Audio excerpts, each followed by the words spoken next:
like peeping on the recording later.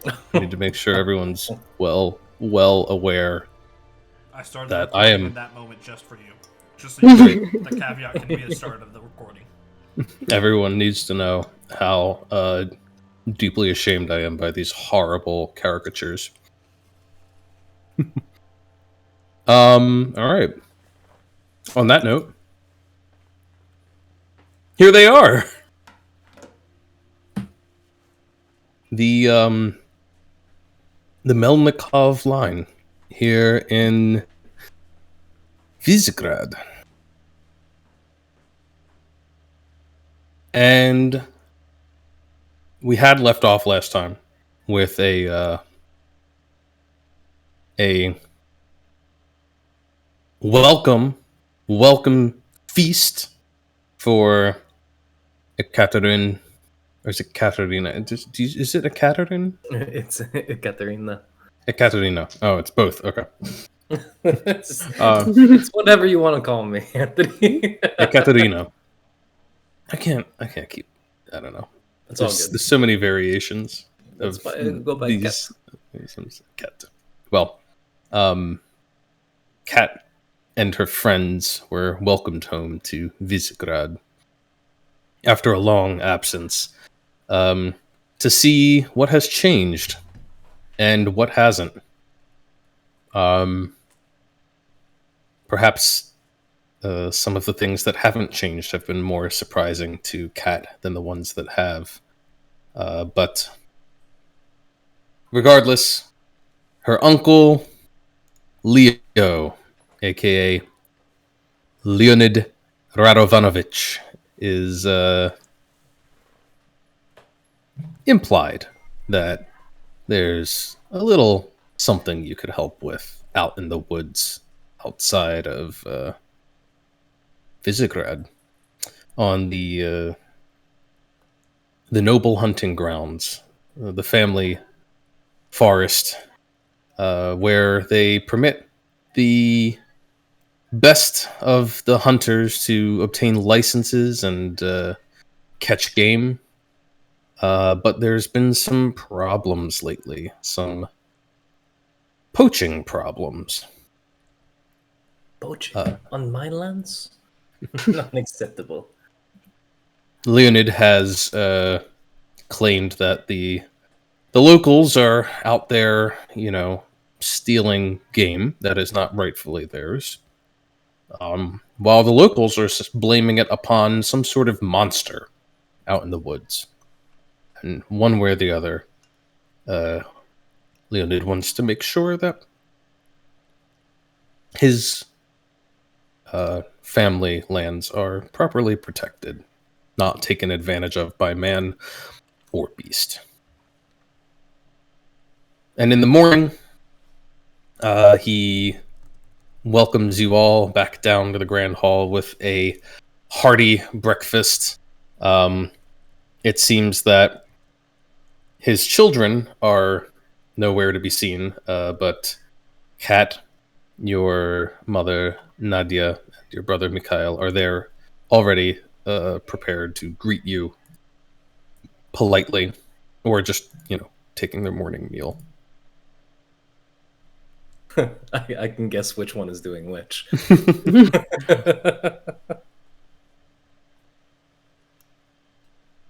Uncle Lev, where is Sergey and Polina? They are lazy bones. Yeah, they don't come down until very late hours sometimes. I see. How did all of you sleep? I slept well, sister. Come, eat. You must have missed all of the good Visegrad cooking. Nothing like it. Nothing like it, Mikhail.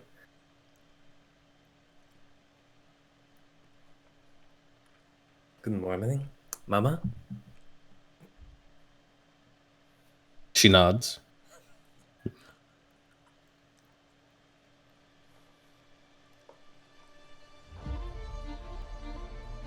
And son, do we say anything? Do we just watch? Just please break the silence. Oh no! Please, everyone, sit down. Make yourselves comfortable. Eat. You have to eat well if you're going to go kill monsters.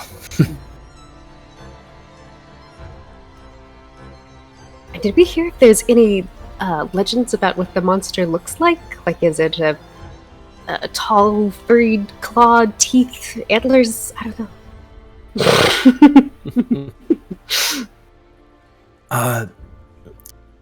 I've heard stories, says Mikhail. I've heard amongst some of the common folk that they say there is something moving in the woods, something big as a tree. I see it sometimes between the branches, but it stays far away. Well, if it's big as a tree, it must leave tracks that are equally as large. Yes?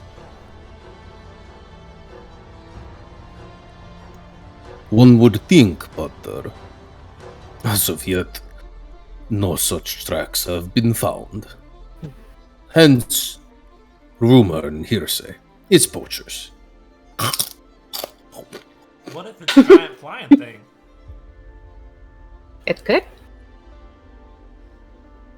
What if it's actually poachers? It's poachers. Well, poachers can't fly, Seven. I know. What are we supposed to do? Start killing random people living in the woods? We drive them off. If it is, you will find them out there, yes? They don't have hunting licenses on them. You make sure they make it back to town, yes? They will have to answer for every pelt, yes?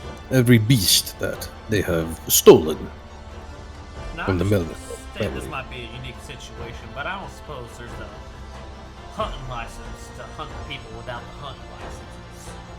Just in case someone asks for our papers. You Some want... proof. He brings up a good point, Uncle.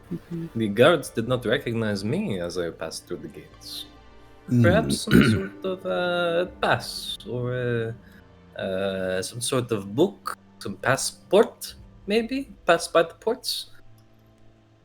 I will give you an official seal of Visegrad, which you can bear.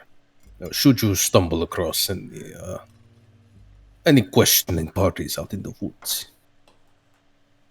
Not that I think you're going to run into a patrol on behalf of the Tsartsbo on my lands, but...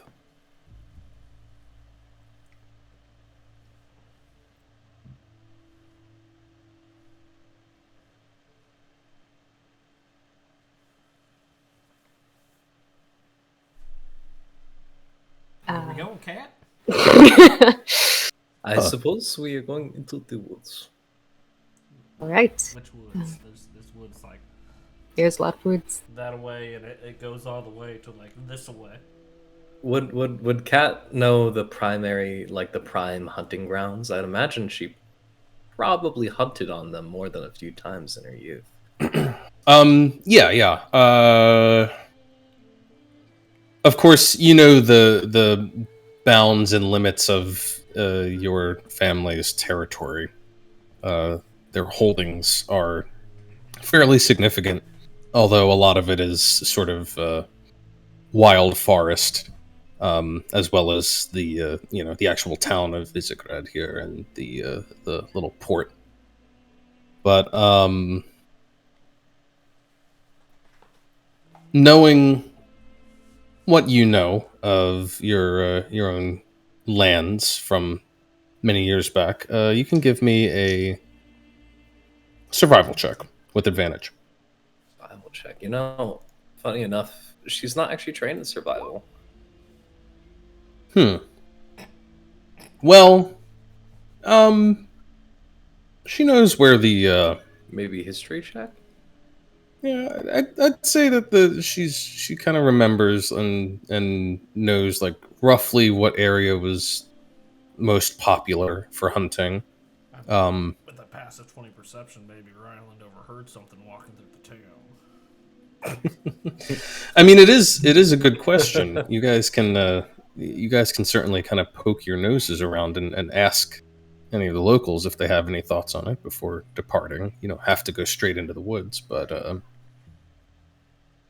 And it is a good thing that we not announce my return. So they won't feel pressured. Is there like Kat, do you know if there's like someone in town that's like considered to be like the best party of hunters, or like a master hunter, like an old grizzled hunter, who may have more information about the behavior of these so-called poachers or monster or whatever it is? He wants to know if there's a witch. Cat points at Yes. points to who? That one.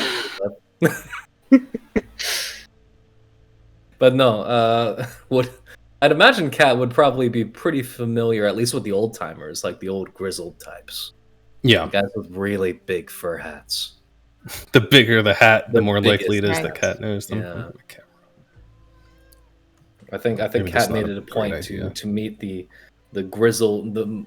grisliest and the biggest hatted people in town, I believe. I feel like that's a thing that she would do. Let's see here.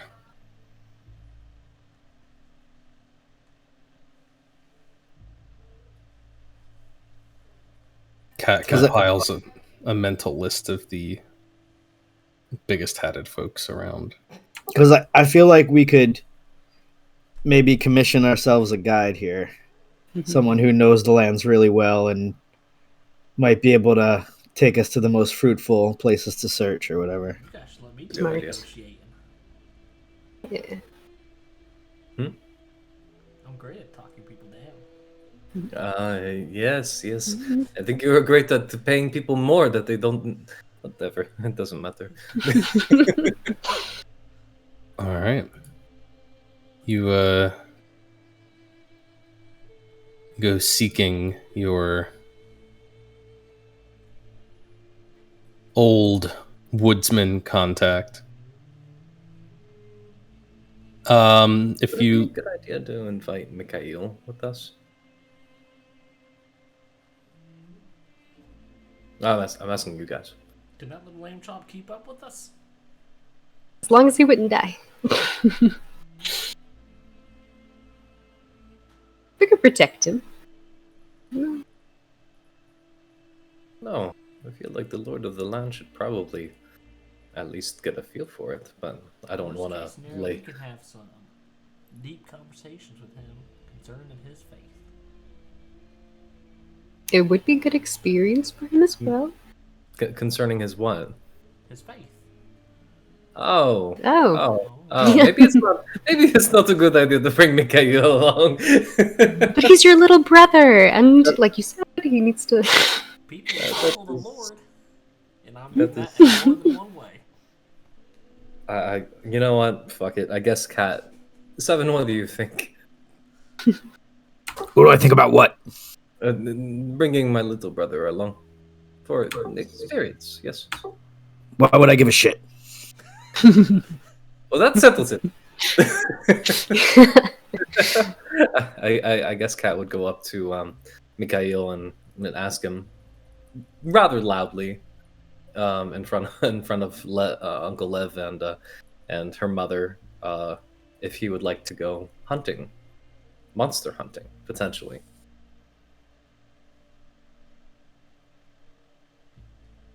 Oh. May not Why your question was be- so bad the DM left. He's like, I can't do this voice all episode. I'm sorry. Well, we have to make up our own story now. In the whole region converted. Can Mikhail fight? Well, he's back. sorry I about don't know. I bet he could if he got his hand on that sword of his. Mm. The family sword. Okay.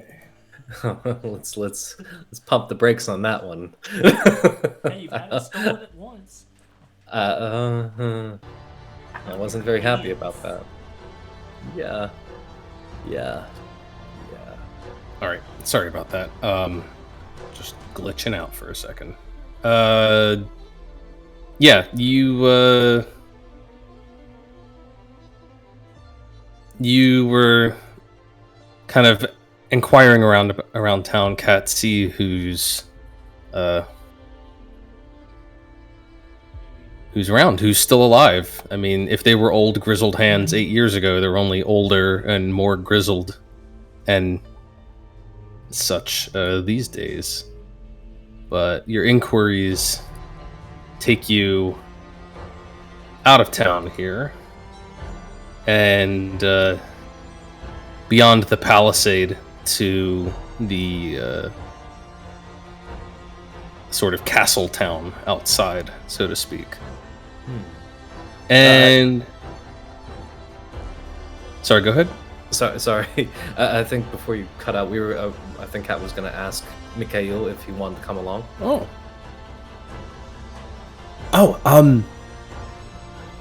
Yes, I would love to.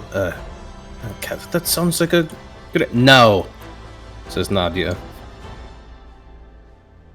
I believe if he is going to be the lord of this land, he should know how to properly administer it, Mama. I did not realize that administration involved tramping around in the woods and sticking swords in poachers.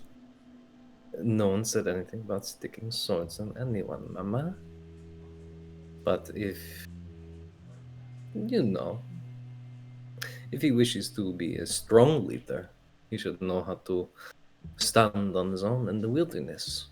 Yes, indeed. Being strong, getting into fights and such. This was the way of your father and his father. And just because you have inherited this way, Ekaterina, does not mean that you should infect your brother with this mindset. It is not infection, Mama. It is broadening. Yes?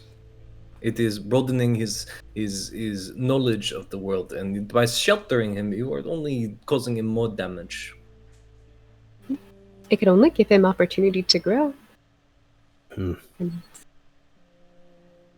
Perhaps I am keeping him safe, yes? This world has not been kind to our family, in spite of what Uncle Liv might say.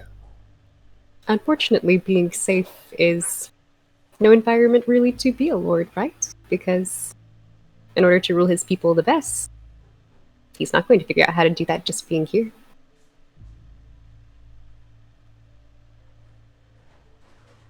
Nimue, why don't you give me a persuasion roll? And you can have advantage from Kat. Tsukide.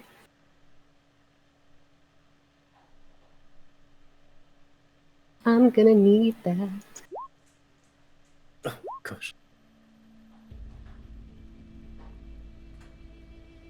Hey.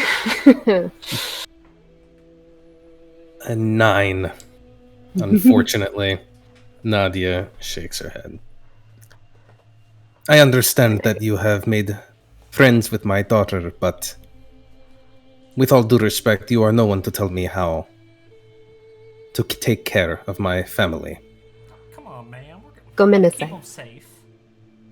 What's the harm? Nadia, what's the harm? Now, I heard her words, I have seen them drink. They're good people. They will take care of Mikhail. And he does need to learn. Under our watch, there's very little chance of dismemberment, death, disease, rot, getting lost, getting captured, and Is You he- You have it, Nadia. a hostage to extort your lordship here. Any number of other things are very unlikely. Yes, Good yes. at puzzles?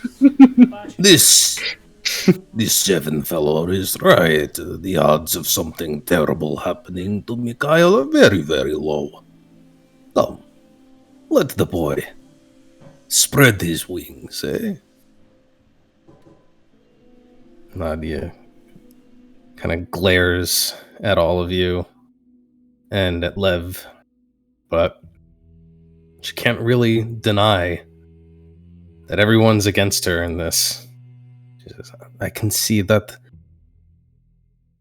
reason fled Visegrad the moment that the Katarina came home. Very well, Mikhail. And he just does a little fist pump and rushes off to go get into some appropriate hunting gear. Kat will approach her mother and kind of lay a hand on her shoulder. We will bring him back safe, Mama.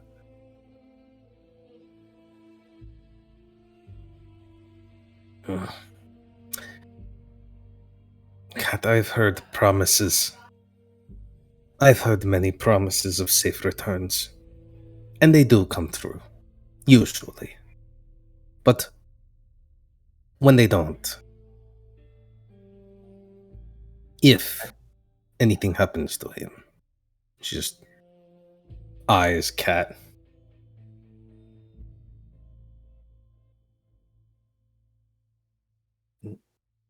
I know. Thank you. She just kind of turns stiffly, stalks off down the halls. You really bring out the best in her, Katerina. If you want to call that the best. Oh, you melt her heart like ice cube in the fire.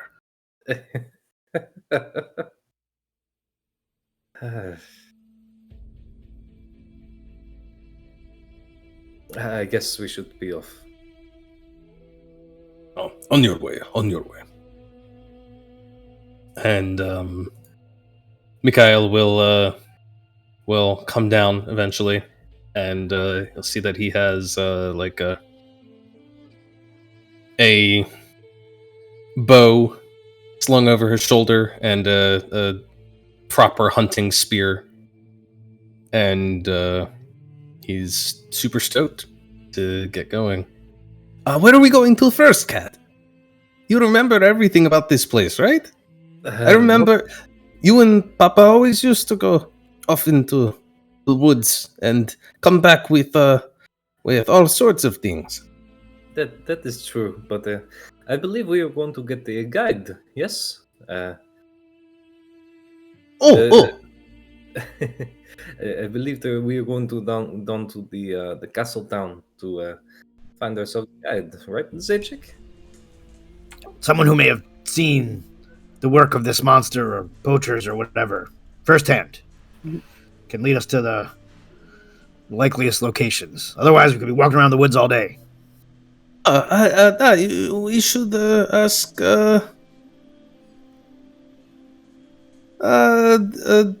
Marka. Marka. Yeah, you remember Marka, don't you? Yes, Of course, right? Did I get drunk with him? I may have gotten drunk with him. You look well equipped, Mikhail-kun. Do you know how to use that bow? I'm sure you've practiced, right, with your spear? Not as much as I'd like.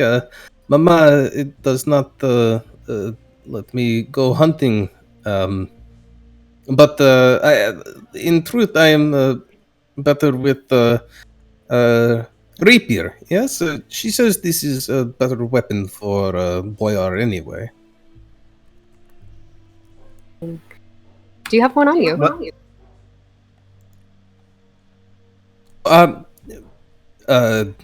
I didn't think I was going to be dueling anyone, but I can get it. Do you think I should get it? Let me see how you are with that spear. Give me a stance. Combat stance now. Yes, right away. Cat nods approval. Seven unsheaths cupcake and says, "Come at me! Lesson right now. Go. Oh, Thrust! Let me see it. Your best shot." hang on 1 second.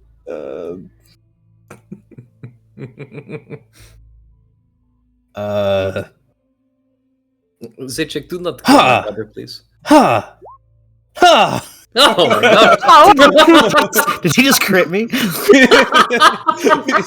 he's very enthusiastic as he like jabs the spear right at you, Seven.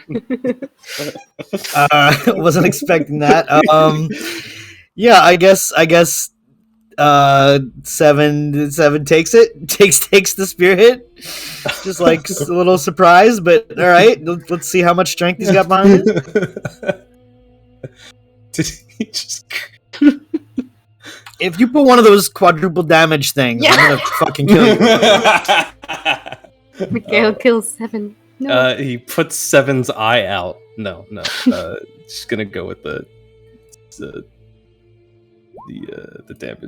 damage here on the spear. Brother, don't kill my future husband. He's very enthusiastic as he rolls 2d8 and deals 14 points of piercing damage. Seven unprepared. Takes it right to the side of his gut. Oh, Rusalk's name! Oh, I'm so sorry! Oh, he's bleeding! Oh, what do we do? We haven't even left Visegrad. Shut up! You passed, asshole. Thanks. You did well. Great job. Set up a bandage. Cat is just doubled over, losing her mind. I don't know if this is such a good idea after all. I'm This, sorry. this is so wonderful idea, brother. It's fine. Takes more than that to, wound me severely. I mean, not much more, but a little. Nimue leans over to 7. She's like, Usagi, should we get Safine to patch you up before we get out? Being able to aid us all. Let's see. Zychik, are you okay? This is the Yeah, part you're where actually okay though. Wasn't expecting your little brother to be so well trained. Let's put it that way. And to be honest, I was expecting a sheltered little Nancy boy, incredibly and lucky. he just fucking stabbed me right through the gut. to be honest, I think that might have been blind luck. We're gonna start calling 7 Robert Baratheon. He has a +0 to everything. Wow. Let's see. Oh, how wonderful! He has his spell sheet completely filled out. I love to see it. Unfortunately, he's got custom names for everything, so not entirely sure what's what. He does not have Cure Light Wounds, of course, because why would he have that as a bard? No, he just has aid, and his man. He has aid. It's okay. Maybe an aid. Maybe he'll just throw an aid out since it is an 8-hour thing. I can bomb a piece him. Since I got an extra one thanks to my handy dandy Amulet of the Devout. All right. Which is, let's see, 2d6 plus 5. He doesn't have healing word either. He has does he not? I guess he doesn't heal people. He just buffs your hit point max. He heals people with aid is the only thing he casts, really. Well, I think it's fair that he would throw one of those out before you guys go adventuring anyway, since it lasts 8 hours. I wiped the blood off for you, buddy. Sorry.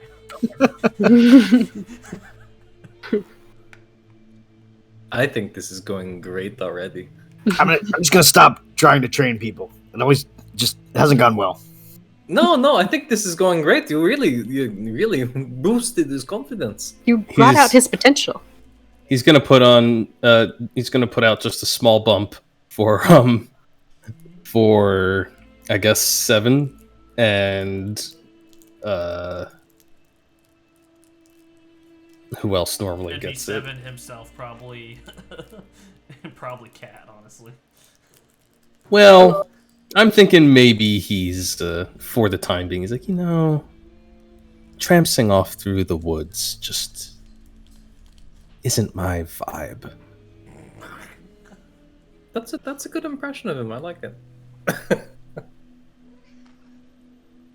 I think I'll be staying here. But maybe I'll be in the mood to join you later. Depends on how long you take and how bored I get. But I will give you that aid first. And he'll drop it on 7 on I guess Ryland. Does Ryland even need it? Maybe Nimue. Nimue takes it. I'll put it on Nimue, and I'll also put it on Mikhail.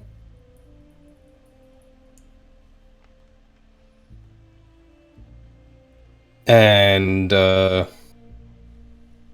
since he's not planning to go anywhere, he'll do it at 3rd level, giving each of you a 10 hit point increase.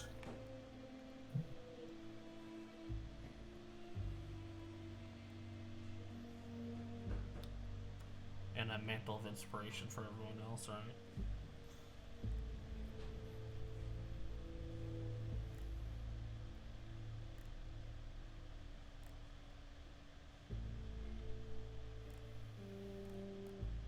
Okay. But with that mishap cleaned up, guys head out of town finally, and down to the castle town outside, and there Mikhail will lead you to a small shack on the outskirts of the town.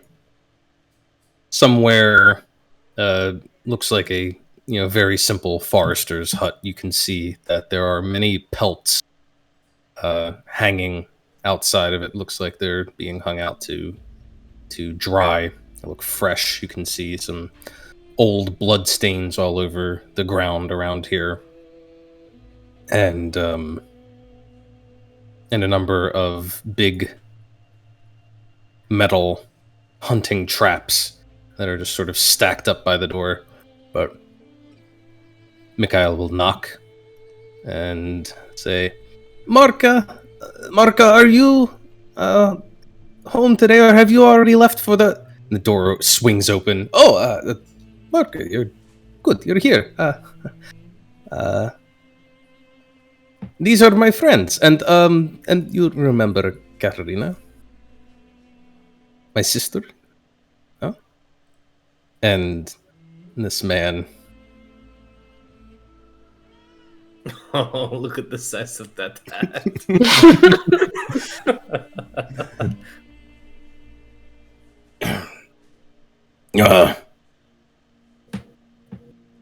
That's all he says.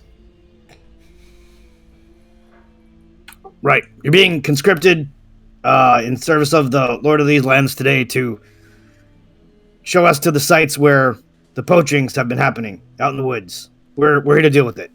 And to put that nicer, you're taking us on a tour courtesy of the Lord. Our Lord. I'm Marka.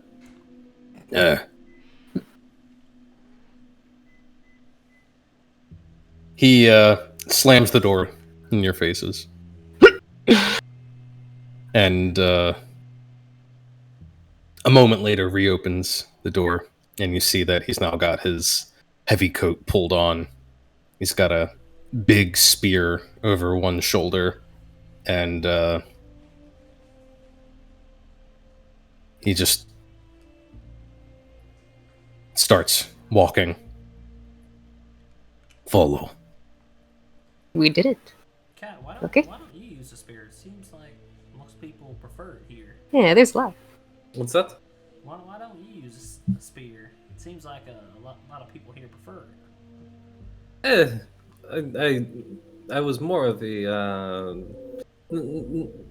I never really used it too much. I trained in the longsword with my father. He liked to get up close and personal. Well, if you think about it, a sword's just a long sword. The yes, the long sword. Is that what you said? That's a little longer than a long sword, so makes sense to me. I suppose. I do know how to use it, but I don't usually use it when I'm not hunting. You and Mikhail should switch weapons. You should let him get some training on the sword. You see Cat's eyes just kind of glower for a moment. No, I don't think that is a good idea. I think he's pretty good with the spear, though. Oh, you don't use a sword for hunting. You use a spear. Sword is for fighting, people and for nobles, really, mostly to fight with it. Nah. Concurs Marka. Makes Thank sense. you, Marka. And he begins trudging off into the tree line. He starts off by leading you on a foot trail that takes you deeper and deeper into the woods.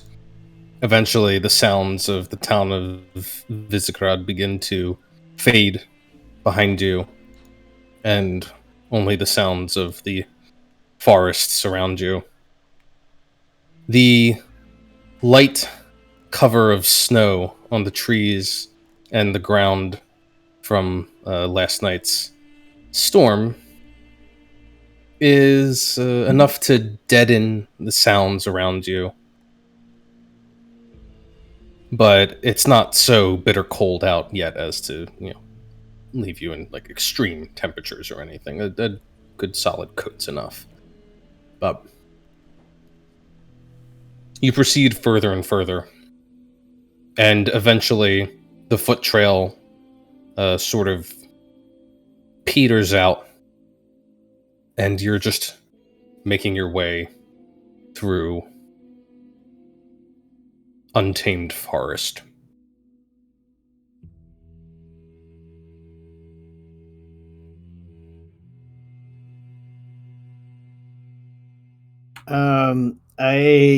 I tell Grunty McGruntface to grunt loudly when we are about, I don't know, a quarter of a mile from where one of these sites is, or when we're in range of where the monster attacks have been happening or whatever.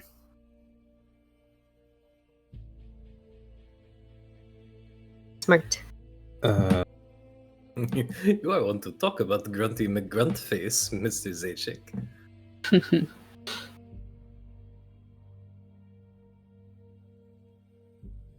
Here.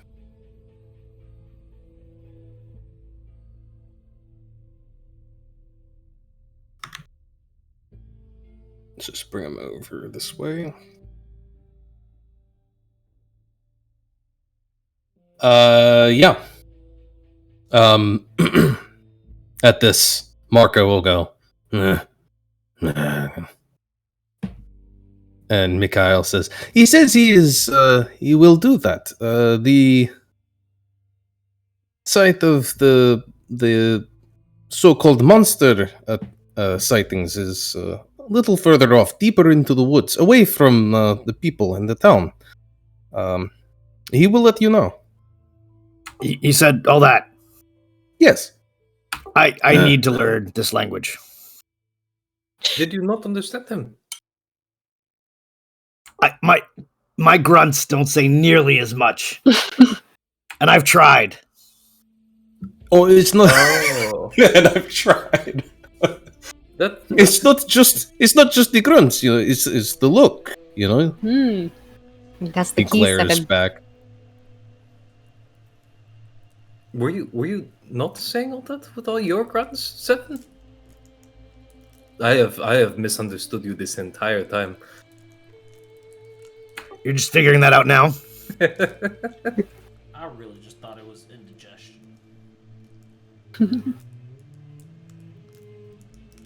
Occasionally.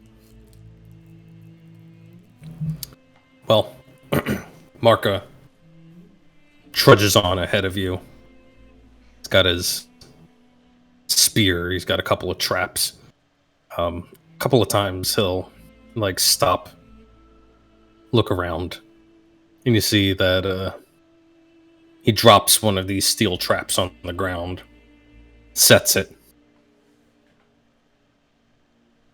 He says that he's going to, you know, do his route as well while he's out here. You know, doesn't want to waste daylight, especially as winter is coming on and there's less of it. And he keeps on going. A little further on, he'll begin to point, gesture. There, elk tracks. See, and there, a wolf. But no monster.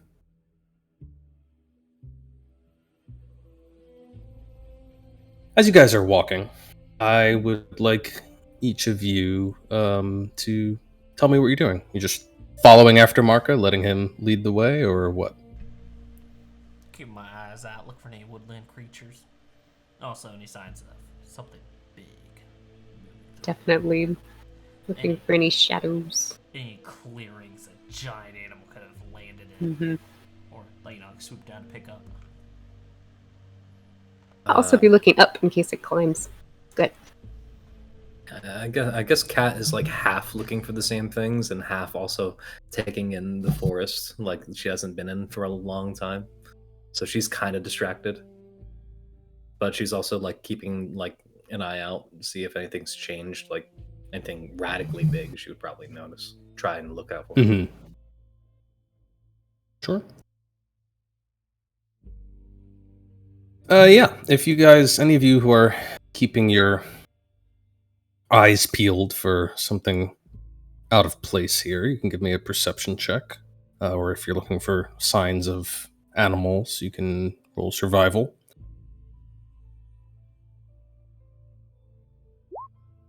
You guidancing yourself every minute while you're doing this? I am like an eagle. Okay. Oh my. Oh my. And my worst is still almost as good as Cat. That's true. Yes. How's that advantage, right? Like, You have a sorry, what? plus 10 to perception. This is insane. How's that advantage, right?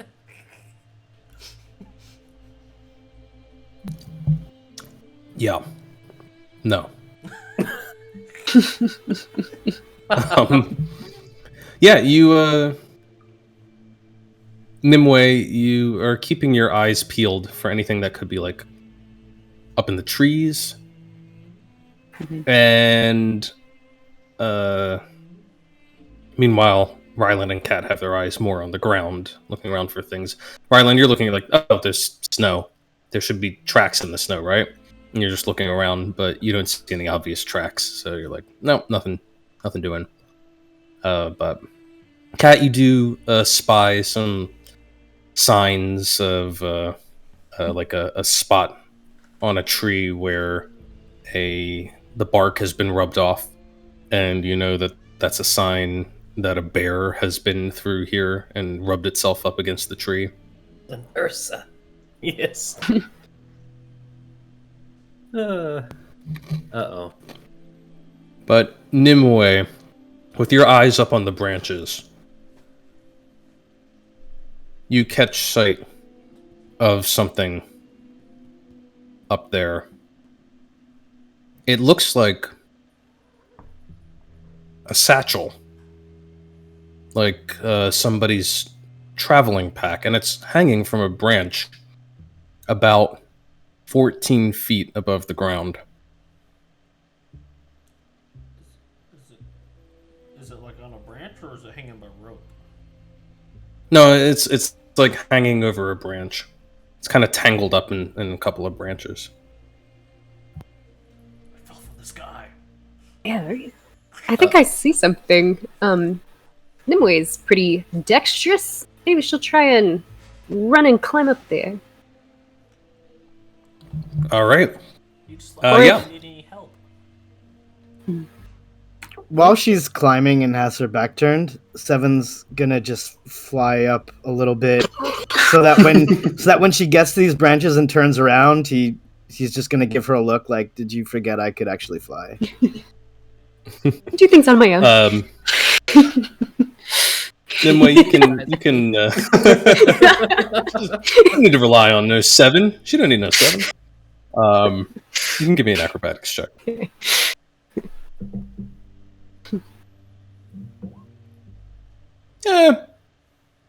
It's not that far up. Nimue, you're not used to being quite this cold, and maybe your joints aren't as warmed up as you want them to be. So it's not the most graceful ascent up to the satchel there, but you do manage to scramble up the tree branches until you reach it. I'm gonna untangle it and then look up at 7 and just like hold it out to him. Like she's probably like out of breath and she's like, "See, I did it. Here." Now you want my help? No, you're fucking fine. I'm not fine. That's right. That's right. I'm Okay. fucking fine. But I'm sure you don't want to. Yeah. Just toss it down if you want. I'll toss it down to Ryland. Yeah. Seven gives Nimue an assist jumping down from the branches because he's up there anyway. Thank you. Since you're both up there, give me what are your passive perceptions? 15. 18. Nimue, you hand off the satchel to 7 and you're about to hop back down when something strikes you as off. You kind of look around at the branches around you and you realize it looks like there's one fairly large branch that is just a stub. It's been broken off pretty cleanly. High up is it? It's about on the same level where the satchel was. Kind of an adjacent branch is missing. She'll point it out. And be like, 7, do you see that large branch there? I wonder. No, it's broken. Yeah, but like, what if a creature that's ignoring me? What if a creature that tall walked past you and broken it off? Why would it break it off? As they're talking, Sometimes- can I just look on the ground and see if that branch is on the ground? Yeah, you want to look around? Why don't you give me... Oh, you already bungled a perception check. Why don't you give me investigation? Oh no. I'm not going to give you another perception check. Doesn't matter. Nice. All right. Nice job. Ryland. Seven's gonna investigate the branch, but not do a good job at it. The broken part, the broken piece. Yeah, it's broken. It's a big branch, so for it to snap off like this, it must have been hit with some force. You kind of look up, like, did something fall on it? You don't see anything obvious above. I mean, there's snow in the branches above, but it's not a rotten branch either. The break looks relatively fresh. And that was a lot to get on it too, huh?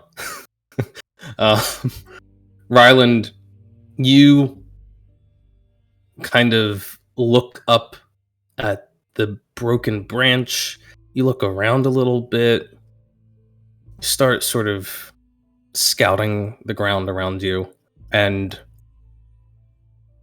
you find that embedded in the snow, you were kind of going about this wrong. You were looking for like animal tracks or something, but there are little bits of wood, like splinters, that are sticking up out of the fresh snow. And you follow a trail of them until you find the branch. It is a good almost 20 feet away from the tree it was broken off of, in amongst some brush. And there, on top of the broken branch, is a body.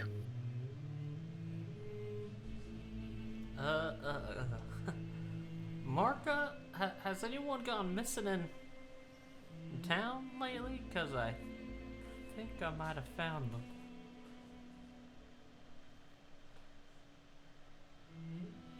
There's a body in here, if y'all didn't understand that. Marka sort of comes over to the bushes, looks down. Mikhail rushes up, sees it. It's a bit messy, and it's pretty fresh, aside from some obvious marks where some wild animals have already gotten at it a little bit.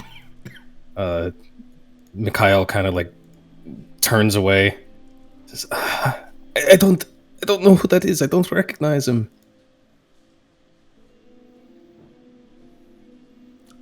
Can I examine his like body very like cautiously, like around that like the outside, and see like what his injuries were? Do I have to pull my? Yeah, give me a medicine check.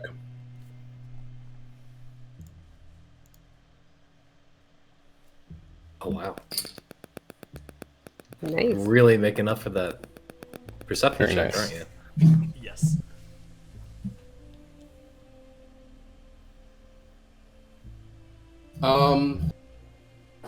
Yeah, the animal bites are clearly secondary, post-mortem, and from the state of the body, you would say that this person has likely died sometime today, honestly, probably since this morning. The blood is still fairly fresh, and you can see that it's been punctured through the torso by a branch that it was clearly impaled on. You also see signs that this person suffered from being crushed. The legs are broken in multiple places.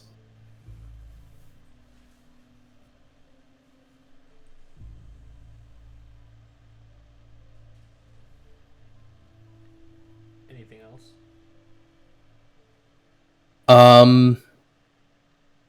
Nothing else medically speaking, but as you kind of take in the whole effect, you can see that this person was, in fact, armed and armored. They were wearing some hefty leather armor, and they were equipped with a heavy crossbow, as well as a hunting spear. Well, gentlemen, it looks like he suffered a subdermal hematoma near the torso, and the rest of them got crushed. Subdermal. I would have never thought. I thought it would be post-journal. That That's why I told you, just in case you didn't think about it. It's shocking. Let's see what was in his bag. So I'm just gonna start pulling things out of the bag and handing them to people to look at. Yeah.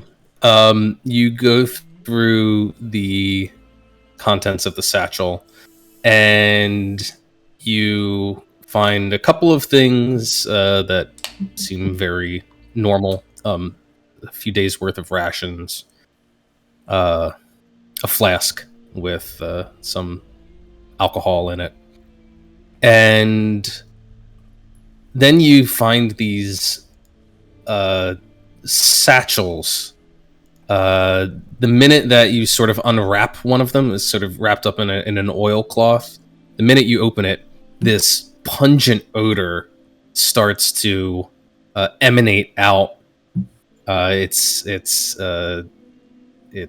kind of like a strong, musky smell, and it looks like an amalgam of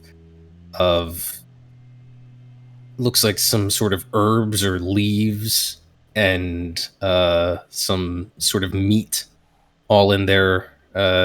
Maybe it's like some animal part or something, an organ in there. Cat sniffs the air. Is that is hunting bait?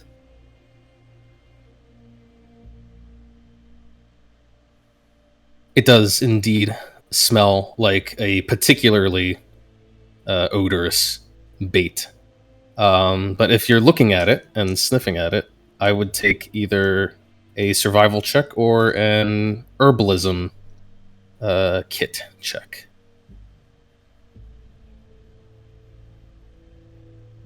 Or you can ask me to sniff it.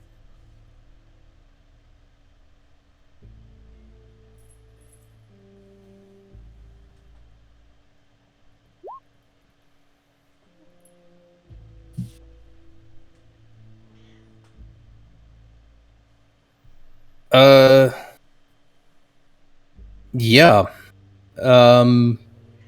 Definitely hunting bait. And from the smell of it, it seems that somebody here thought that they would be attracting some sort of predator. This is the sort of thing you would use if you were trying to draw out like a wolf or a bear or some other large predator like that. And there's also a certain bitter scent, which kind of catches your nose and seems a little bit odd. And as you begin to poke through the bait a little bit, you see that it has been laced through with poisonous herbs that look like they would really do a number on even a very large animal. There's a lot of it stuffed in here. Huh. This is usually not that's usually not the case with a lot of these baits. Like you definitely don't want to foul the mean. Right. So then, not poaching, Maybe just more- killing. But why? Trying to take out whatever this thing is. Wonder if a lot of them have died to it. Or maybe someone left it with the body in order Hoping to that they would attract eat it. something to the body. Well, maybe. But then that, I don't know how they would have done this large puncture wound here on the torso.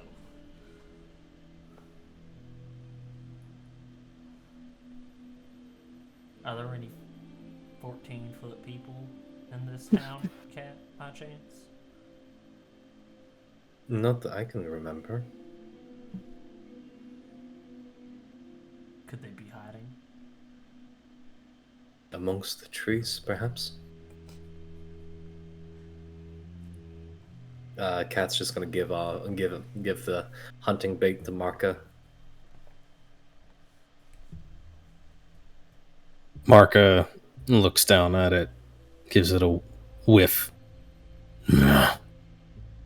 Yes, that is what. Yes, I agree, Marka. That is exactly. See, sister, you're getting back into it.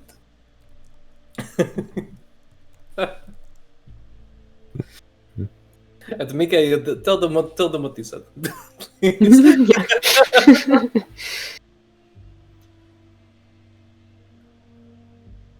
Yeah. I'm sorry, I missed that.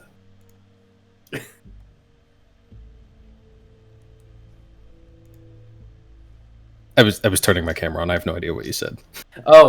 Please, Mikhail, tell them what you said. Oh, no, of course. He said that this man is not equipped for hunting. He is equipped for killing. He, like you say, not here for meat. Here to slay. Sort of like us. So we have a man with poison bait to kill something, and he was killed by apparently massive. What did you say? Subdermal He, hemorrhage. it looks like the main wound is the hole in his chest where he passed the branch through him. Ah, yes, but he was thrown into the branch. Yes. Most likely. Or Think- pushed. Well, I mean, it looks like maybe, and she's gonna like with her finger point like to where they came from and kind of gesture it over her head. Boop. You know? Yeah. The issue is what's strong enough to skewer a man through a branch, Exactly. but somehow subtle enough to not leave massive tracks in this area. Could it be magical? Maybe it was the tree.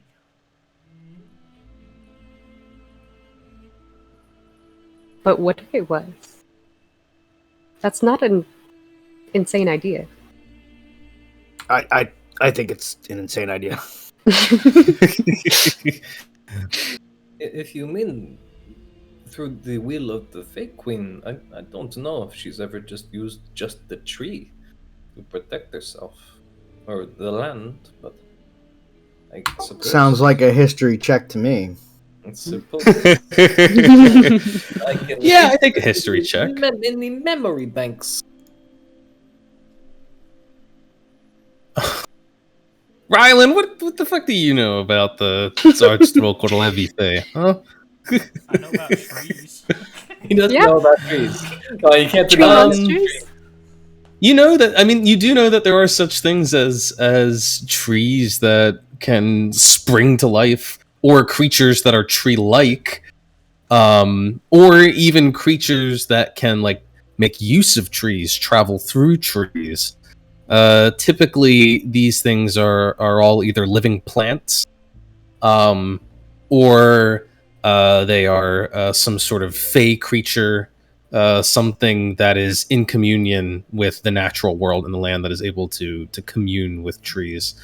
But like, you know, I mean, maybe something like a treant, which is a tree that springs to life when it is affected by a particularly strong shift in the tides of magic. Something like that would have the size and the power to do something like this, That was oddly but specific. you're not entirely sure why. Treants are just not, they're not inherently like going out looking for people to kill. But also, what was this guy doing here?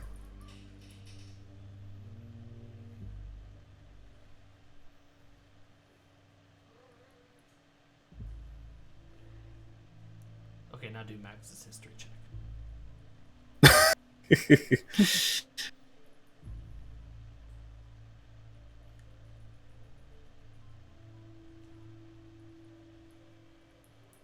Well, I mean, we're not gonna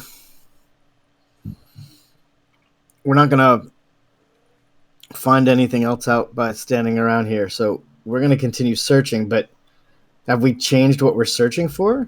Have we also taken a look into the satchel? Yeah. That was what had the little poison things. The balls and it had rations and some booze. Oh, that's it? Okay.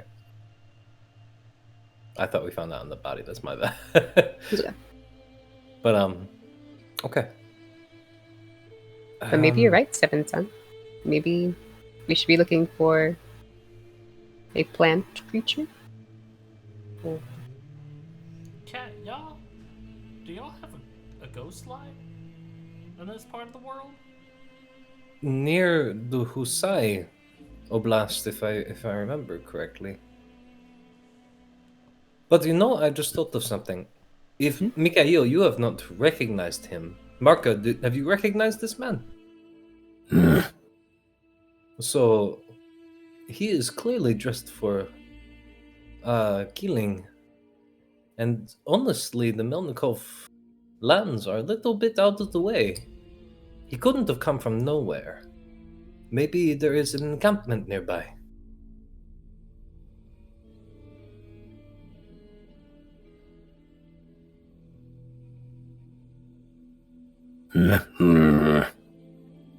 Marka says that there is a stream that runs through the river not far from here. Would make ideal campground. This is a good place to start. What do you all think? You think we should keep looking for what caused this, or maybe where this man came from? I'm just eyeing every tree very suspiciously right now. I mean, these little poison bombs are very specific, right? He would have had to know something about what he's hunting, or at least think he did. Makes sense. So if there are more where he came from, then perhaps others might like to know that he's passed, and they might be willing to share some information with us. Yes. Maybe we try looking for where he came from. Surely they should know something more, right? If they at least know they need a lot of poison, and I don't know, maybe they've seen it. And there were no other tracks or like ground disturbance around the tree itself. You didn't see any tracks immediately around the tree. No.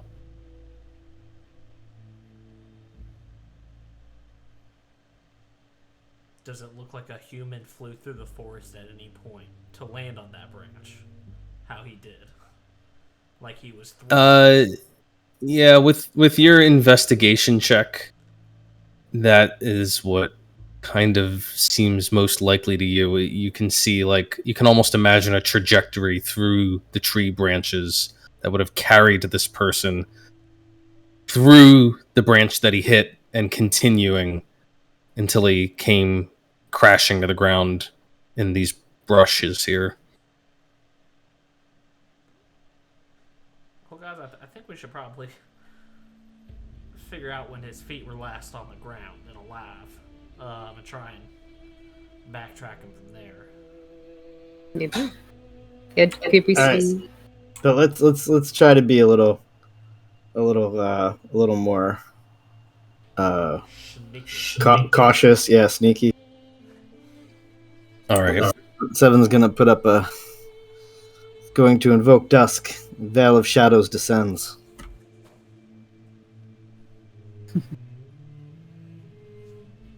Do not All freak right. out, Mikhail.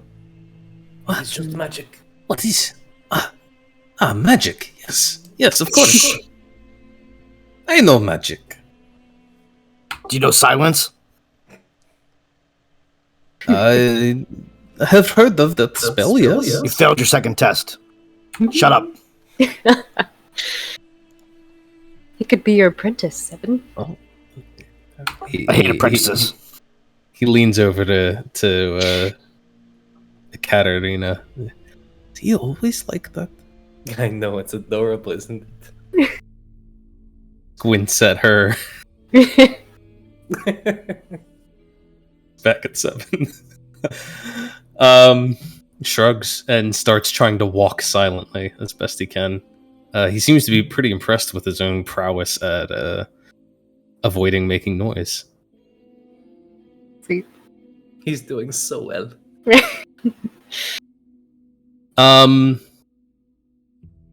So are you are you looking for like signs of like broadening your search of this area, looking for tracks, or are you trying to head to the area that Marka pointed out where the stream is? I think if Ryland can sort of make out the trajectory that this guy was thrown from, it makes sense for us to look in that area a little bit. But if we find nothing there, then probably head to the stream. Right? Okay. Yeah, Ryland, you feel like you've got okay, he landed over here. The tree he hit was here. That means draw a line between those 2 points. He probably came from somewhere over that way. And you can kind of lead the group over in that direction. And give me 1 second here.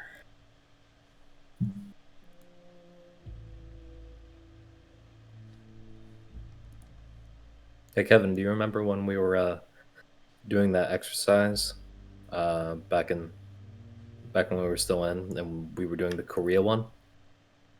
You mean Warfighter? Yeah, Warfighter. Yeah. Remember how we always had to track the point of origin for all the missiles? No. I was too busy sitting on my couch playing Civ 5. Yeah. Every day we would be looking for the poo.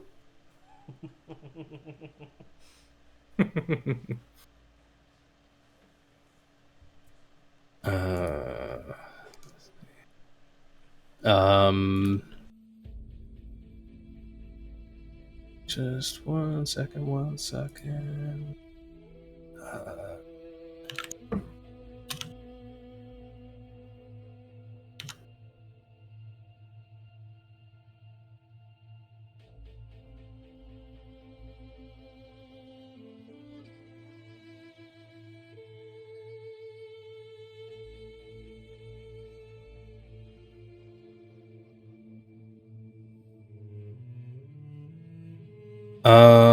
Bu- bu- bu-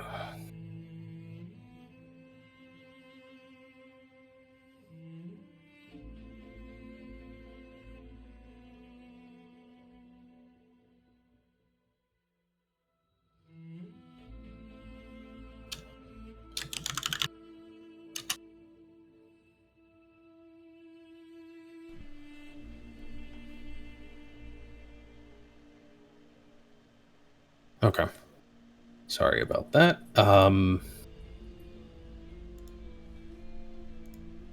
Yeah, you head over following that trajectory. And, okay, he was about almost 20 feet away from the tree branch that he hit.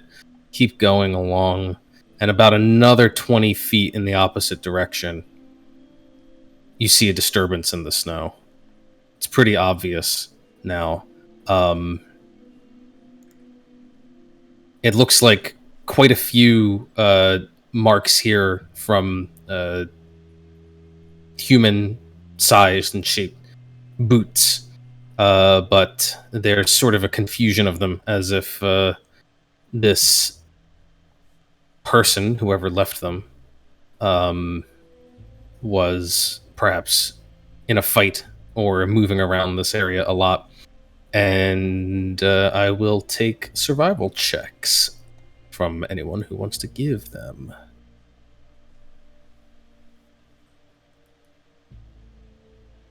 Yeah. Can Marka help us out? Marka doesn't need to help you out. He just stands there as both Ryland and Kat point out, yes, this is clearly only one person's tracks, and if you kind of sort through the confusion here, you can actually see that they came to this area from somewhere else, and you can spot that the tracks lead off in a different direction. You still see no traces of whatever it is that could have picked this person up and hurled them through the air. But you do see these humanoid prints leading off. Marka just nods approvingly as they reach this assessment. Then he goes, Marka says that is the direction of the stream he mentioned.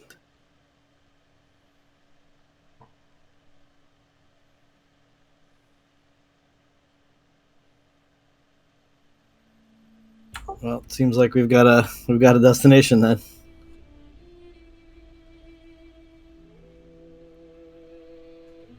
Can we follow these tracks? You think you guys are good enough tracking here? Oh yeah. Ryland, would you like to lead the way? Oh yeah. I'll lead the way. As we do this too, I'm gonna put up an emboldening bond on us four.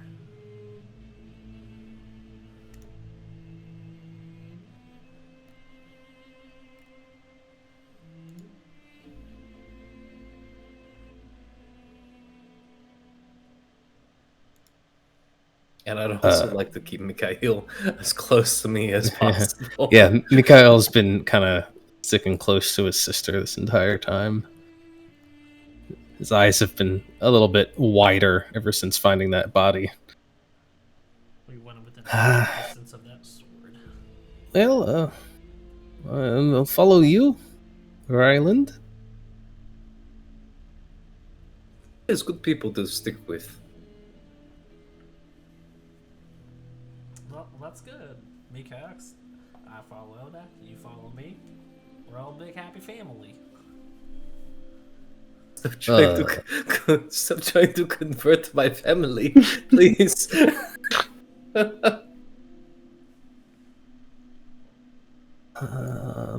Being a great lord, you should know all about the different gods and goddesses We're of the realm. family now, Kat, so this is my family. And I just want what's best for my family. Okay, that is fair. Damn Like it. that little shit, Sergey. Right one. I mean, I was there for you when Dima took her final breath. Twice. What? Dima is dead? No, the Dima 4 is dead. Euphoria. What happened to Dima 2? He That was fell my into a favorite. ravine. And Dima 3 was killed by a warforged. Did Dima- Dima 2 go to the farm as well? Mikhail, you are 16 already. You should know that they don't actually go to a farm. Oh. Dima Well, I was 8 when you told me that. You can't blame me for thinking you just go to the farm. You told me to go to the farm. Dima was very good, even if He Dima was- didn't help whenever Kat got possessed. Dima was already dead. Oh, that's right. Dima was already dead by the time you got possessed. Yes, he got aged fast, horribly in front of my Dima, eyes. Dima died of old age. It's a great way to go.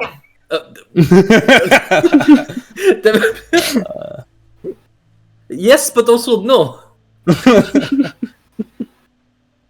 Wait 1 second. This is not what I thought it was.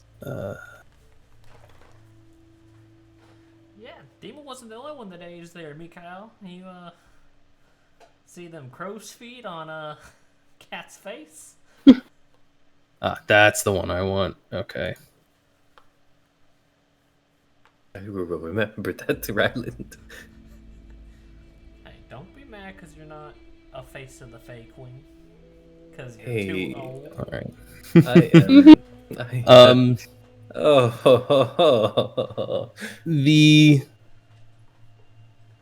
group of you is following Ryland's lead, tracing the path of the steps backwards. And eventually they do lead you to a sort of clearing. It's just a short walk away. Ryland, from the stride in these footprints, it's clear that the person who left them was running. And And as you follow them back and back towards this clearing, you can hear the sound of a brook. And there, actually, as you draw nearer, smoke. Just a thin wisp of gray smoke rising up from the remains of a campsite on the bank of this stream. I say the remains because it has been utterly devastated. The tents have all collapsed or been knocked down. The fire pit that someone created here has been scattered, and the embers are still sort of smoldering in the snow. And everywhere you look, there is blood.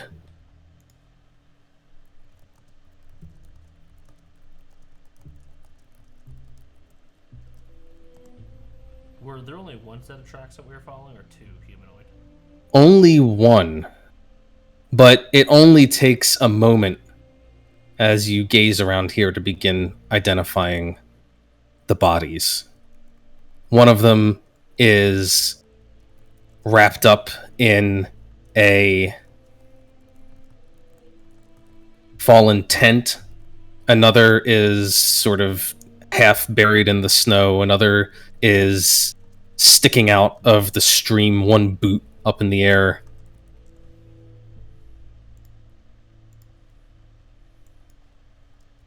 And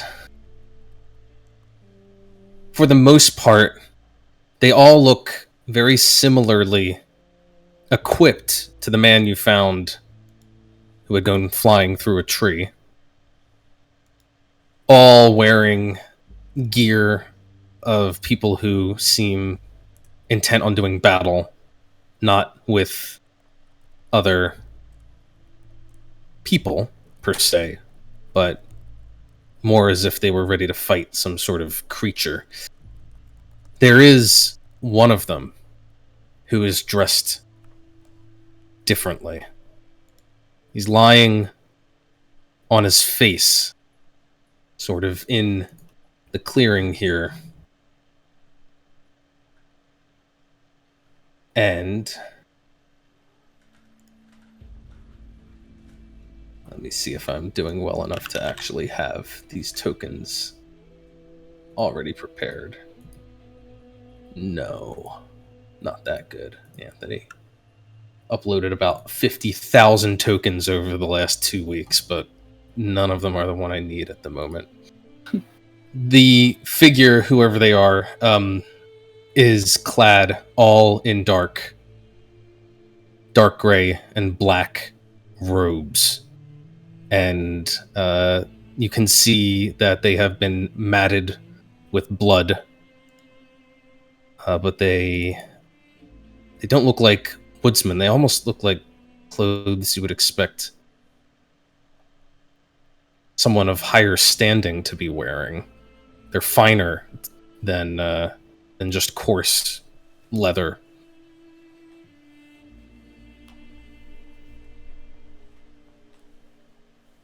We should turn him over. He might be someone recognizable. Maybe. His hat, also, Kat, strikes you as different from what you might expect. It's big, but it's not the same style. It's not the fur cap that is the style around these parts. It's more of a wide brim that you associate with people of the... it's more commonly seen around the Vuglzi Oblast. Interesting. Foreigner to these lands. Foreign people to these lands.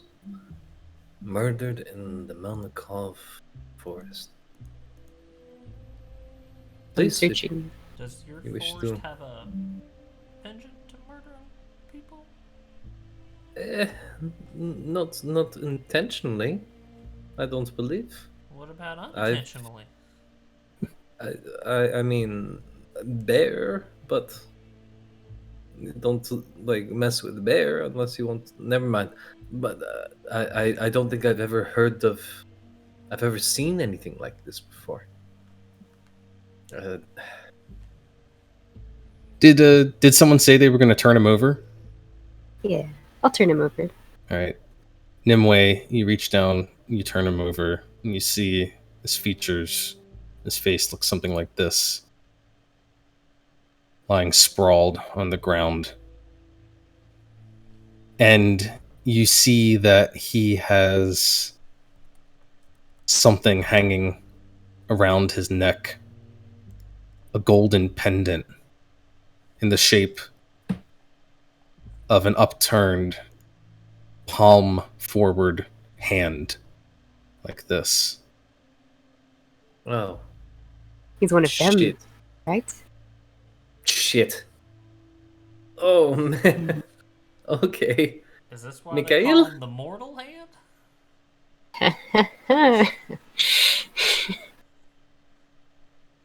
Yes, I like that one.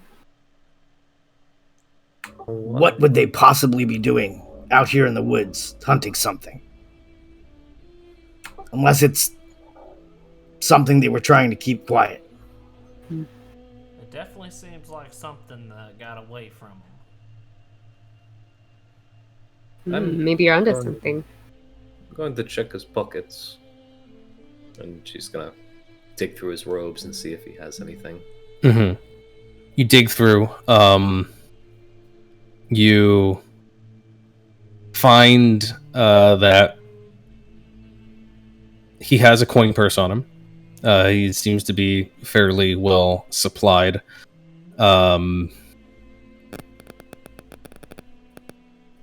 Let's call it. Not that you guys worry about money too much, but 25 platinum pieces that he has on him. That's quite a bit, though. Substantial. And how many of these people are there? And 64 gold pieces. Oh wow. Each coin, of course, stamped with the visage of the Fey Queen. I'm taking his pendant and his hat. Okay. Yeah, he doesn't seem to have a whole lot else on him, Cat. But if you look around the campsite a little bit more, or what's left of it, you see that it does appear that this expedition was fairly well equipped. They do have rations for several weeks, it looks like, as well as hunting traps, similar to the ones that Marka has been carrying around and dropping every once in a while, except these are very, very large. Large enough that they're actually like sitting on a sled, just a very simple sled that's carrying 3 of them. They're massive. They look like each of them could easily like snap shut around your entire torso. All right, so between Cat and myself, we're pretty well read, right? Mm-hmm. We know the rough. If they brought these traps to try to trap something, we know the rough size of whatever they think its foot or its leg is or whatever. What things come to mind that would actually be this size and found in the wood? I mean, there can't be many, right? There's got to be like a handful of known things that are actually this big. Yeah. This big and don't make While they're thinking on that, I'd probably tracks, right? I would try to examine the body and just like spout out like what kind of like injuries, like that would be from like teeth, claws. Yeah. I mean, it's also got to be capable of hurling a man through the air, which has to limit it even further, right? I mean, there's Sure. I would allow you guys. Let me take it one step further before we go attempting to draw conclusions. I'll take your choice of perception or investigation checks around this area, since I'm assuming you guys are kind of looking around the campsite. And it's plus a d4 because emboldening bond's active. Got it. Sure. Yeah, I'm very distracted. I'm too focused on the idea. I'm too focused on Seven wearing a hat, and I'm thinking like I need to like a mental. Oh, I tuck it in my bag for later. Aw, man. Then I'm thinking about Seven in a big fur hat. Yeah. All right. That's hilarious. Ryland. With the sunglasses. Ryland, you're like looking around the site. Obviously, it's a site of carnage, and it already is stinking of death. But you catch another odor amongst the smells, and you wander a little ways from the actual campsite, following your nose, and you come across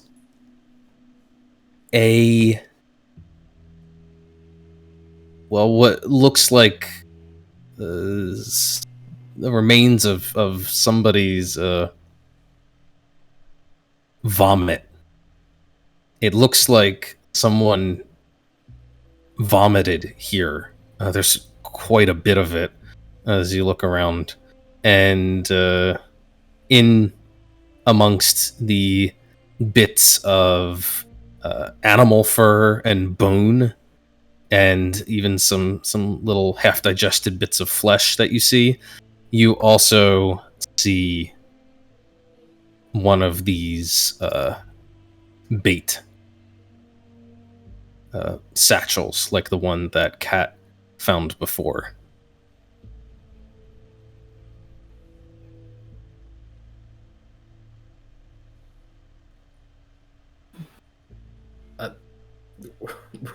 Wait, in the vomit, they found one of the bait satchels? Mm-hmm.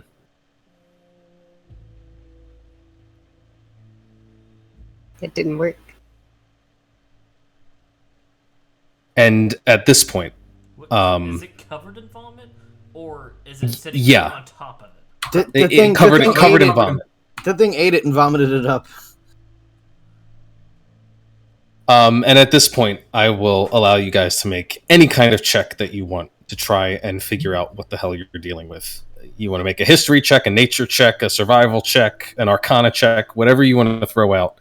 How about an animal handling check? Depending on what, you could make an animal handling check. Oh, I didn't even think of that one. Depending on how appropriate I think the check is to what the mystery is here. Wow. Natural 20. Wow. Okay, now you guys are rocking your checks, except for Ryland. I mean, he's not doing bad, but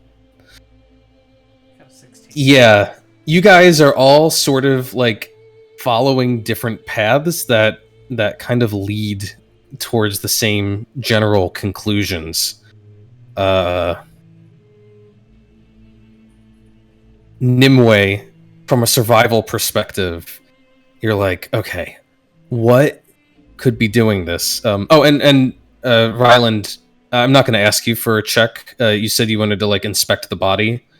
You can see that this mortal hand was killed in similar fashion to all the other bodies that you're seeing around here. They've all essentially died through application of extreme force, just raw, blunt force. You're looking around you, and some of these blood smears on the trees are up like 9-10 feet.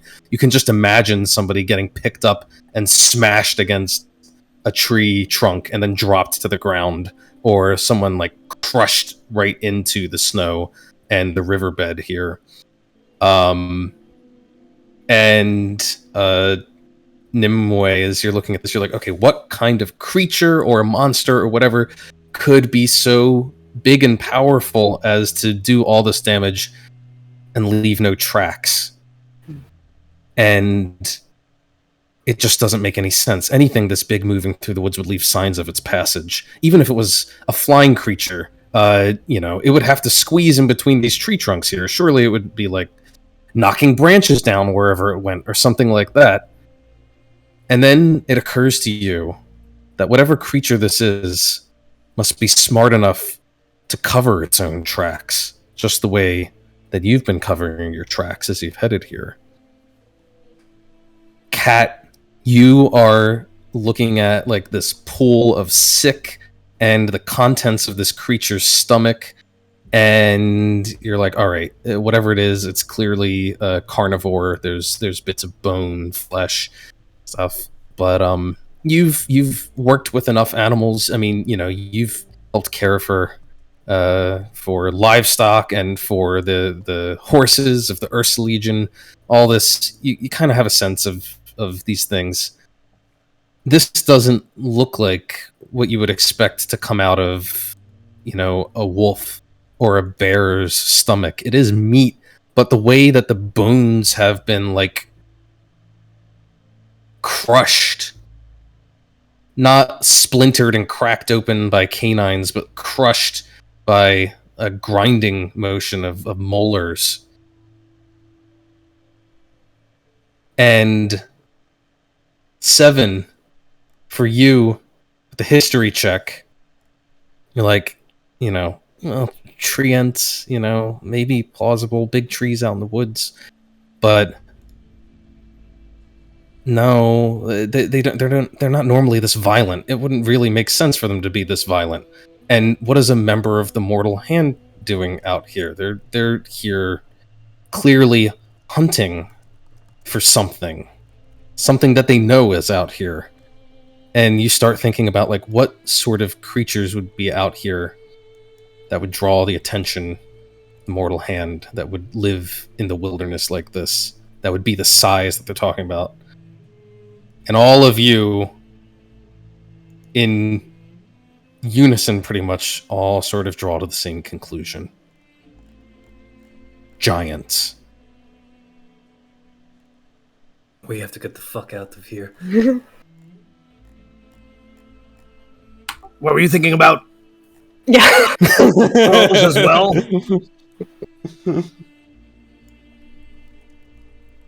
Because I'm thinking like 10-foot squirrels. Giant squirrels, in case I wasn't clear. Giant squirrels, that's what... Squirrels are really crafty. They could definitely pull this shit off. Is there any like precedent of there being giants in this forest? I feel like Cat would have known if there were giants in the forest. Cat, while all these clues seem to be pointing in that direction, you've never heard of giants, not on your lands, and not, maybe in the far-flung reaches of the realm, far to the north or high up in the mountains where nobody bothers to go because it's just wilderness, snow and mountains and nothing much there. Maybe there are legends of giants that can be found in such places, but here in your own backyard, so close to civilization, never that you've heard of.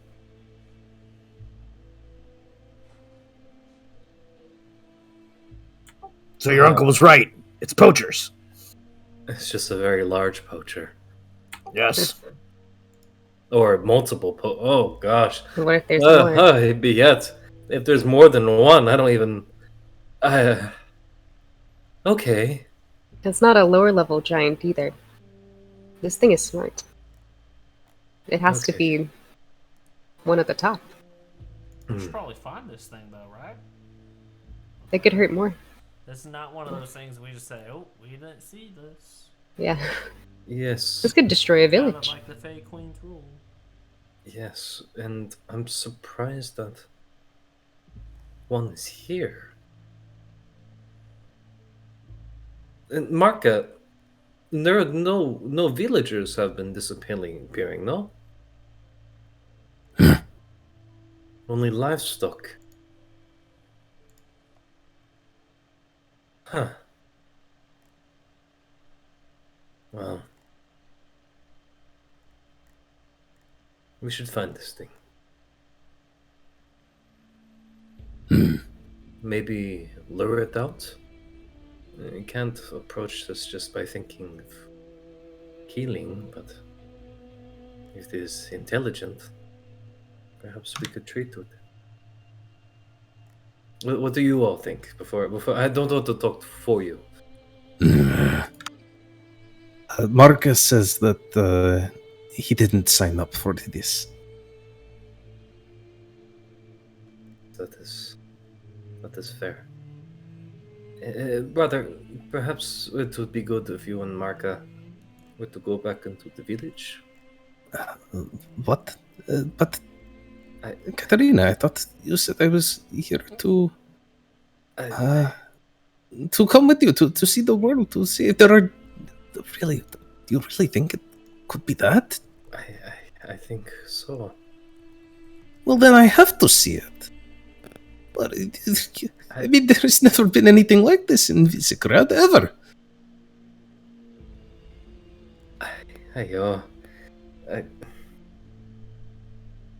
Cat, let me interject a scenario. The giants that normally live in the mountains have been driven out by something even more horrible than the prospect of facing a human society ruled by the Fey Queen. They're here not by choice, but out of need, desperation. They can't go back. Somehow, they're going to have to find a way to share these lands with humans. They need someone here they can trust. Is that going to be you? Out adventuring? Fighting on the war fronts? They need a point of contact. And who better than a member of the ruling family? Who better than someone young enough to maintain that trust and keep that relationship alive for years and years to come? Hey. I'm talking completely out of my ass. But what I'm saying is, it might be too soon to send your brother home. What he said. The real thing is, John. I'm not gonna pretend like I know a lot on giants. Just what I've seen in books in our library. But I remember that they have long lives. Somewhat similar, at least some of them, to elves, if not longer. If they wanted to be doing this, they would have been doing this the whole time. So why now? Something must have happened, right? That drove them down here. Yes, Okay. It's not like they got trading to do. We've brokered peace before, though, right? In a situation where we thought it was impossible. Maybe we can again. You just see Kat kind of like her hands are trembling and she's looking over at Mikhail, being like, okay. You just stick close to me, okay?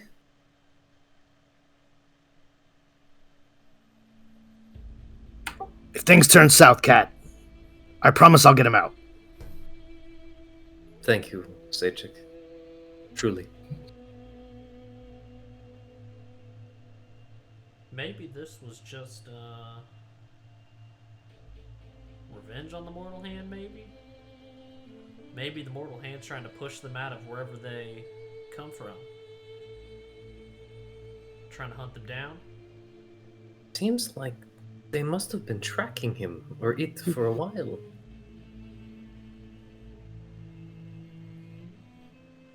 They have all the provisions. This doesn't seem like some simple extermination. It seems like a hunt. You said that, you guys have never had issues with giants here before, but You at least know of them. Where do they usually come from in these lands? The far northern.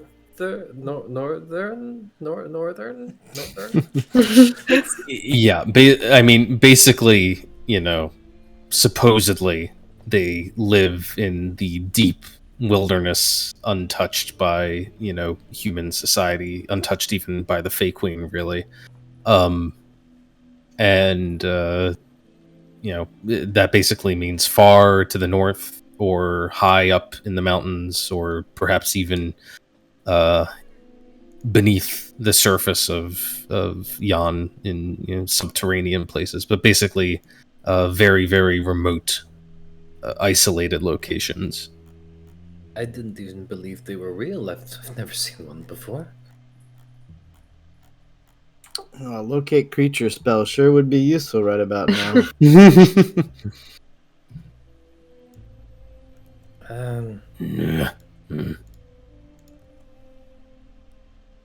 Marka is concerned.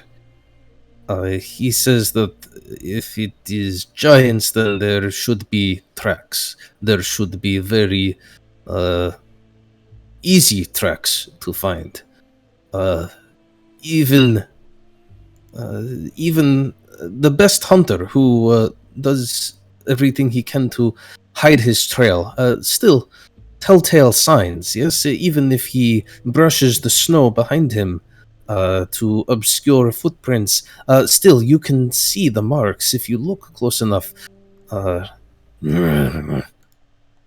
Marka sees nothing like this. Perhaps that is why the mortal hand is here. Maybe some sort of magical experiment gone wrong. Zaychik, have you heard of anything maybe incorporeal? What do you say? Incorporeal. Some mystical giant squirrels can turn invisible.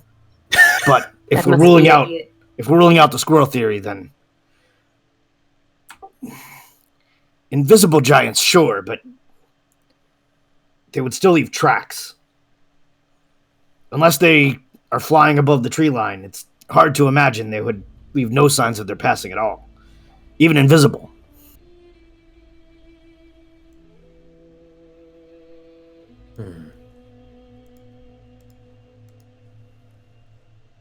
Does it look like there's any sign of a struggle in the camp?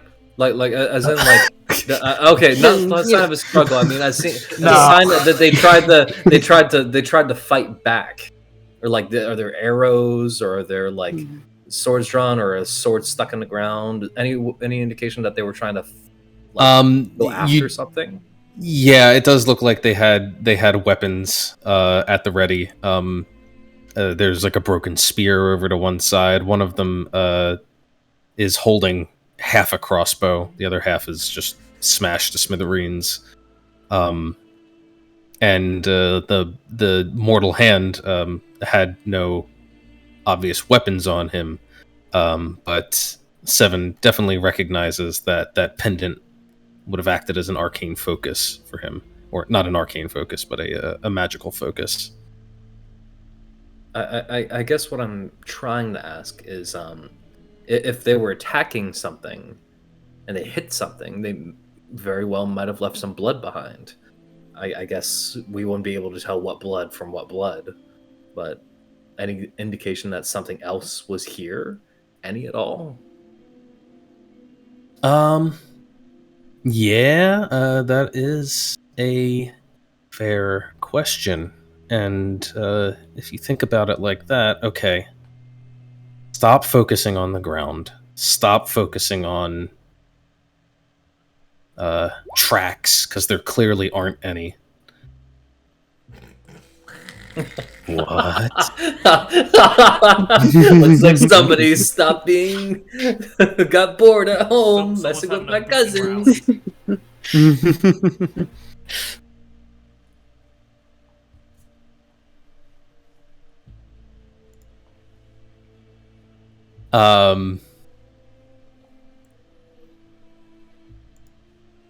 He's not in chat yet. Okay.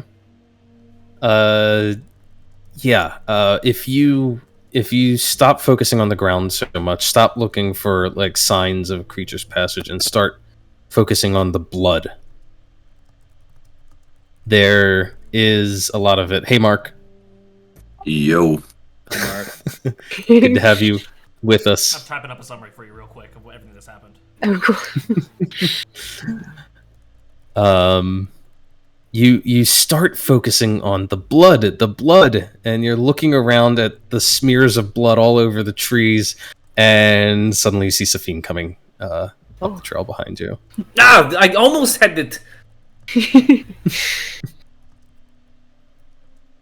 You made it, Safin-chan.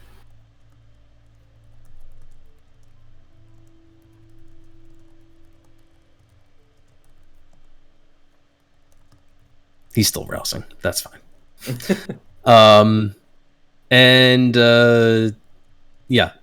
Blood. And now that you know what you're looking for, Nimue,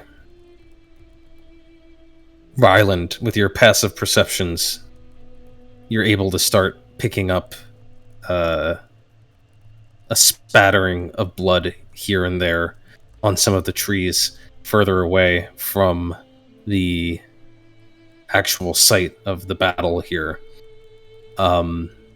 It seems as if something has left a trail. What kind of trail? A bloody a trail of blood. Yeah. Oh, trail blood. But still no tracks. No footprints, no. No broken twigs or branches or anything like that. But blood, if you look That's a up good high idea. enough. You think we could guys follow? see that up there? Yeah. We can follow it, see where it goes. maybe it's not being so careful once it got a certain distance away from this place. How high up are these blood splatters they say? They kind of vary in height as you go from one tree to another, but they're somewhere in the range of like 8 feet to 12 feet up. Ryan's gonna start following it. I'll help you. No.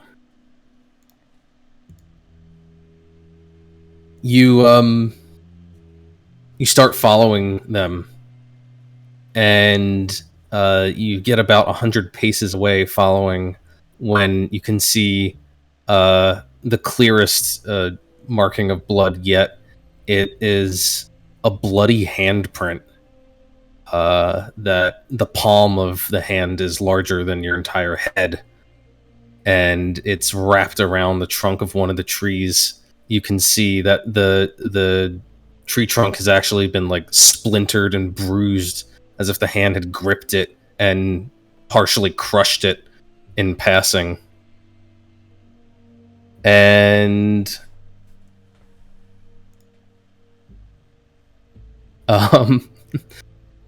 and then right around that point where that tree is half crushed. Actually, let me double check this, make sure I'm not crazy. Okay, it is. Okay, good. Suddenly, the tracks begin, clear as day. Massive footprints that just go off through the tree line. And now you can see like smaller trees that have been pushed over, and other areas where it's just clearly gone blundering through the forest here. Katchan had a good hunch. We could follow this. What do you think? What kind of? I mean, guess maybe temporary flight or something to cause it to not leave the tracks. You know, like Some sort of magic. Some sort of magic, right? You can give me an Arcana check. Ah, yes, a magic giant. I'm feeling very good about this. Not rolling great today. Plus D4. No. No, that's not a... Oh, plus a d4, thanks to Emboldening Bond. Okay, 17. Yeah, 7. You realize... Yeah, you're trying to think like, temporary flight, like how would this... Well, no. And then you realize... Pass without trace. You've already cast it on yourselves today. Why couldn't someone use something like that to cover their own trail? And the fact that it suddenly starts abruptly right here, they must have lost concentration on it or dropped concentration on it.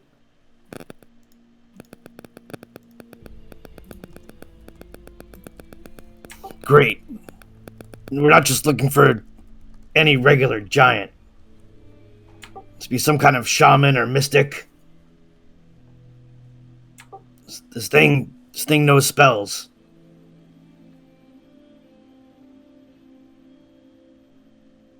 A magic giant in the Yeah. home, in the forest of my family. This is.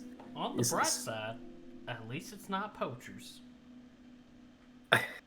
I kind of wish it was poachers at this point. It's easier to rally a kingdom around a cause. It's much harder to for them to have to watch you punish their own for trying to feed themselves. That is very fair.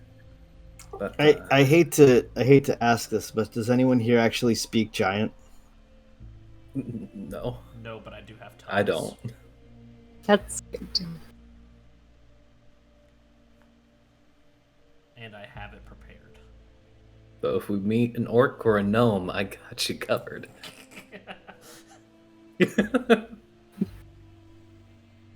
Maybe he is a multilingual magical giant that murdered the whole heavily armed expedition of the Mortal Hand. We are all going to die. So Mama's going to raise me from the dead and kill me again. should we continue to follow its tracks? I guess so. I mean, although it seems like this battle occurred a while ago, so who knows how far it's gotten. We might have to hustle. Right, it seems like I it's think- about half a day ahead of us. Didn't it happen during the Oh yeah, no. Yeah, you're right. You're right. Yeah, it is when we had a nice lounging morning and a casual walk into the forest. Yeah. I mean, it could be the fight was yesterday, right? I mean, we don't even know. Can we see? At least I mean- the body I examined earlier in the bush, it seemed like it had been dead this morning. And yeah, and Ryland, what you've seen of the rest of this site seems to correspond with that. Was it like early afternoon now? Late afternoon? Yeah, I mean, by the time you guys found the body, it was probably around midday.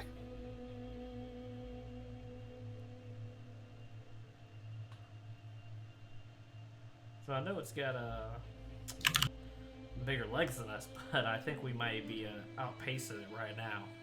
At least in the state that it looks like it might be in. Unless this is just a scratch. I don't know how much giants bleed. Or how much blood they have. Probably a lot. They are very big. I would imagine. I have never seen one. But the name implied. Never mind. I'll be quiet now.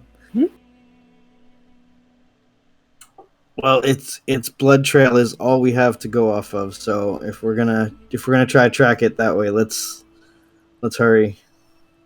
Do it. As soon as it stops bleeding, we're shit out of luck. Yeah. Well, it's like I said, there's you follow the blood trail for only about 100 paces, and then suddenly, like a regular foot trail picks up. Right, until it casts its spell again.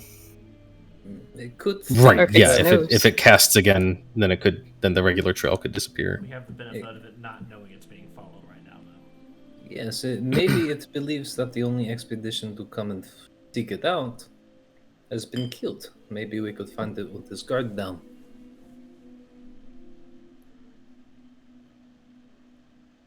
Okay. So you're following the trail? Давай. We're following the trail, Anthony. Come on, you gave us. All right. Oh, no, you guys are... Oh, I thought you might turn around and leave. You follow the trail. That's fine. I just want confirmation, that's all. We're gonna make. You follow. Man. You begin marching off into the deeper and deeper woods. The land becomes a little bit rockier here as it sort of starts to slope upwards a little bit into some hilly land. You begin to pass by some sort of low cliffs in the forest and great piles of rock and boulders that jut up from the land. You follow the trail for a couple of miles. It's slow going through the woodlands and the snow. But fortunately, it seems that this giant magic user did not think to recast Pass Without Trace on themselves, as maybe they just thought it wasn't necessary. Maybe they ran out of magic. One way or the other, the trail persists.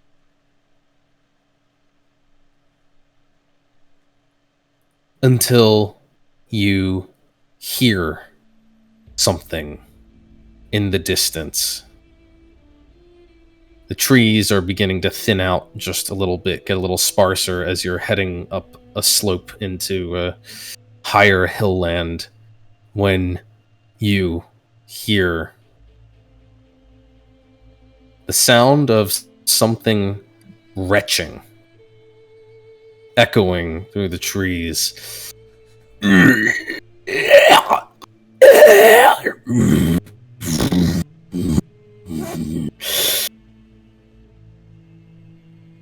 And it continues to persist, alternating between sort of grunts of pain and wet sounding vomiting noises.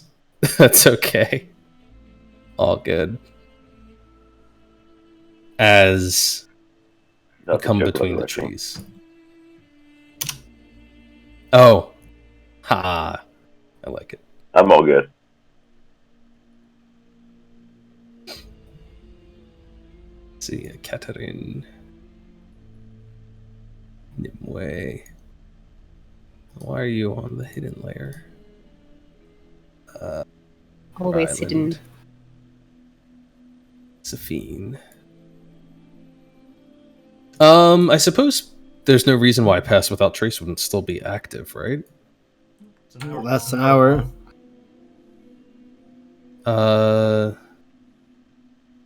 A couple of miles you cast it. Yeah, you should still have a little bit of time left on the clock with it as you approach. And I need to keep dragging those two with their tokens along. Marka, you'll notice, is like dropping further and further back, especially as you hear these sounds. He's looking less and less like he's inclined to keep traveling with you. Mikhail looking wide-eyed and equal parts excited and fearful. He's such a good boy. He's gonna get killed.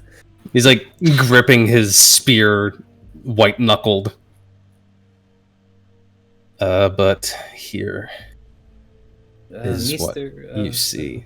Negotiator, Ryland. Mr. Hug Machine. Hug machine, yeah, go get my hug.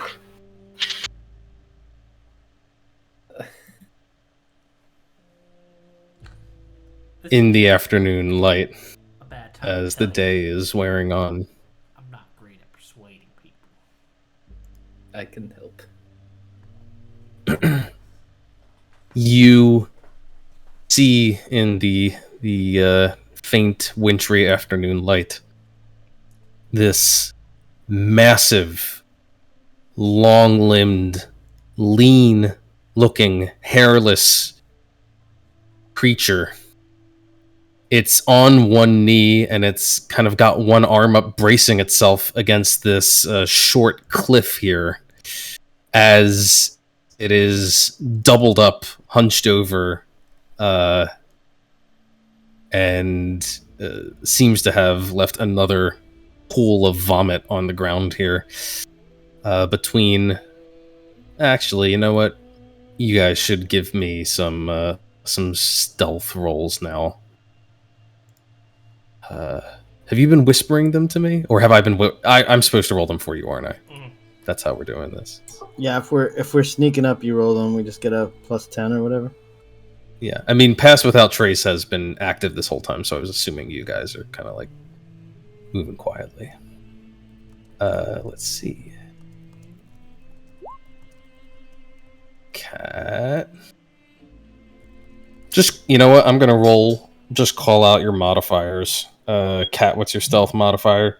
Let's start with you. Might as well. That's a +0, baby. 0, and you have disadvantage from heavy armor, right? Goddamn right, baby. Okay. All right. Okay. Nimue? I'm pretty good at stealth. I have a +7. I should really write these down somewhere or something. Okay. 7? I have a +9. All right. And Ryland? +5. And Safine? You've +5 caught as up well. with the group? Okay. And Mikhail? Okay.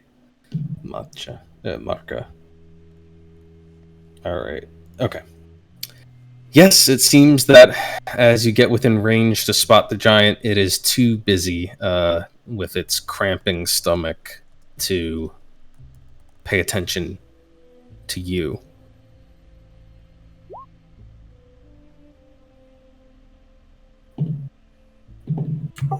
Well, Ryland, got your tongue spell ready? You can do That this, I do. Ryland son. 7 is gonna also cast translate. I can't speak giant, but at least I can understand it. Maybe you guys With should that.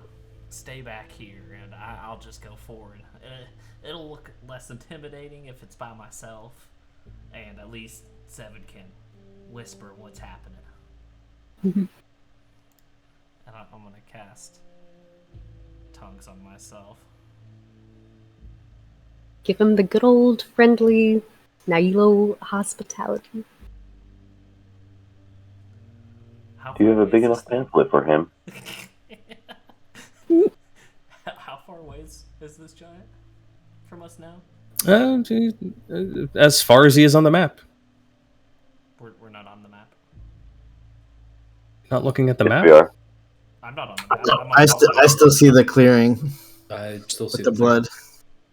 Wow, then there is some hefty lag going on. Oh, You might Oh. want to Yeah, refresh. refresh.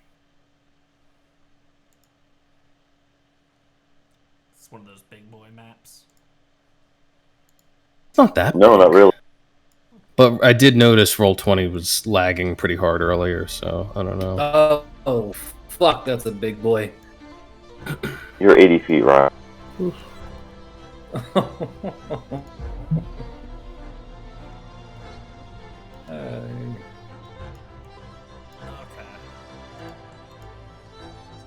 Are you sure you don't want me to come with you, Ryland? Listen, this thing just had a group that it just smashed to pieces. Literally. Huh. It may assume we're another group sent after him if we all... But look how big he is. Look how big I am. Pretty big. But look how big he is. And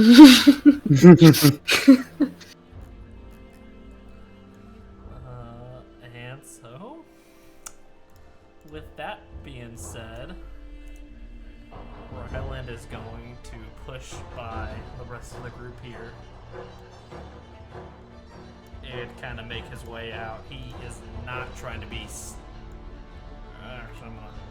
I'm gonna kind of like stealth to the side over here. All nice and quiet like. And then I'm gonna not be quiet from this point and start approaching him. And probably as soon as I get past these trees right here and kind of get into this clearing, he's just gonna stand there and give a big old wave, go, "Hey, Ryland here. You okay there, buddy?"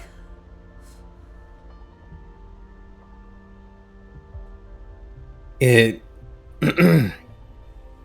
suddenly jerks its head up, hearing your voice.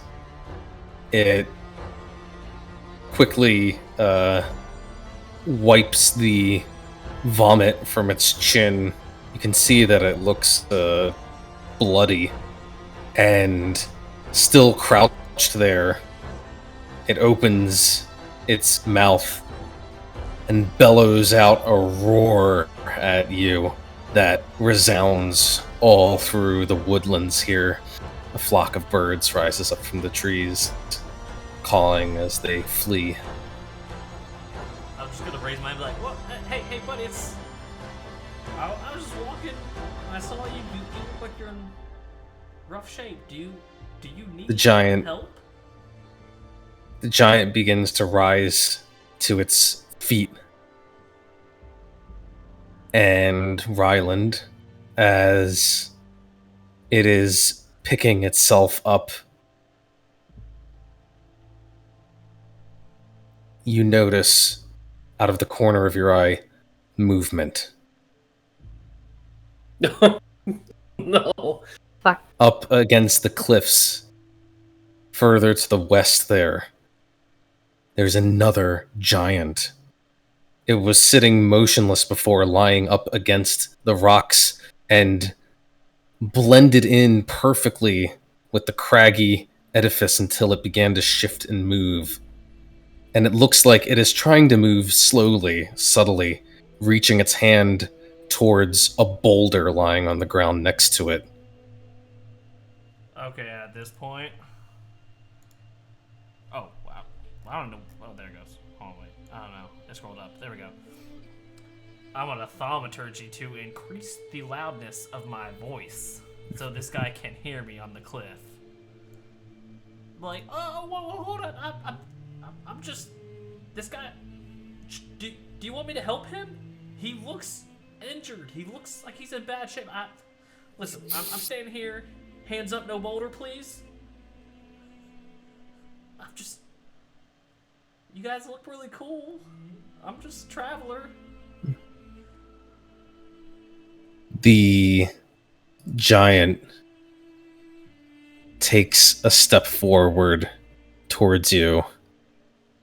As it does so, you see it is dragging along the ground a massive hunk of wood serving as a club, and it calls down at you fiercely. Trixie! Tiny! How do you know my tongue? Well, that's... You know, I was just blessed to know the best language there ever was on this land. Hands still up. Do you need healing? Are you okay? I saw the blood. Guts! Twisted! Guts, did you eat something bad? Or are you physically hurt? What? Trixie Chinese. Poison food!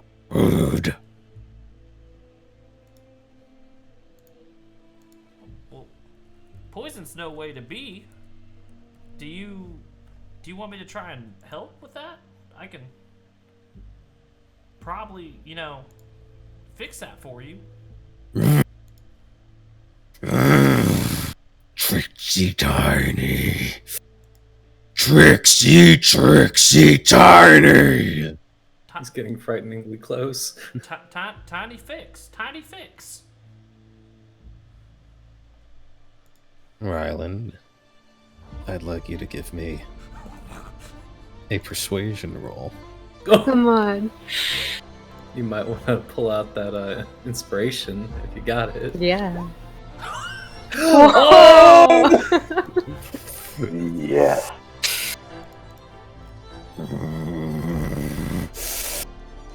Tiny.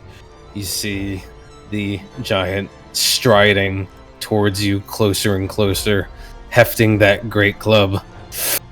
Tiny. The Trixie no more. And he lifts the club up. And as he does so, you can see it slip from his grasp as he goes back down to one knee in front of you.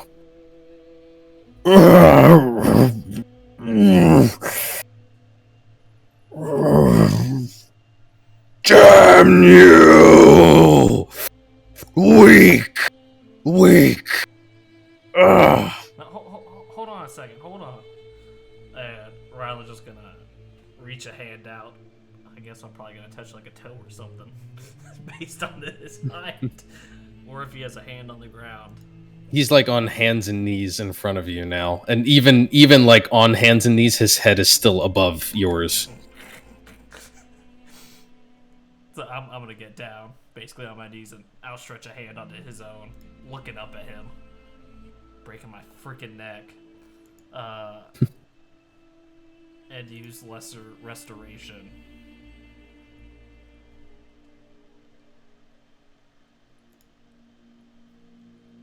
And he doesn't react. He doesn't lash out at you. He doesn't shrink away. He lets you lay your hand upon him, and you cast your magic. And after a couple moments where it sounds like he's dry heaving and perhaps about to vomit all over you, he blinks his eyes a couple of times, kind of screws up his features. Better. Oh, well, I'm glad. I'm glad I could help you. Could you make sure that your friend over there doesn't throw the boulder at me, please? Tiny one. Why do you help me? That's just my way. I help those in need, big or small.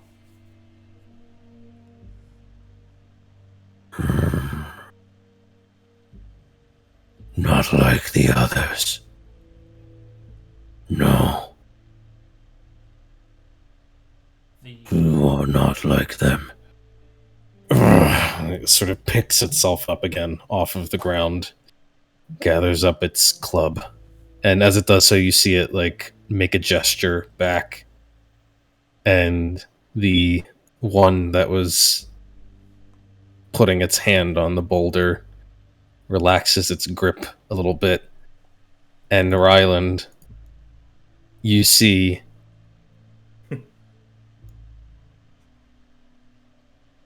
a third giant poke its head from behind a tree. It's truly remarkable that it was able to remain hidden from you with your very high collective passive perceptions. Even with a tree in the way, like there's no way that this thing should have eluded my sight.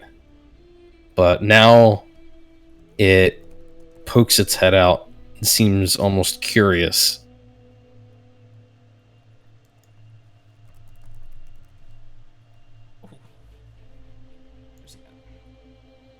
Oh. I see him now. You guys are pretty sneaky. Travel in tiny lands. Travel carefully. What? Why do you say that? Tiny folk, murderous, treacherous. Tiny folk are definitely treacherous. Did they do something to you guys?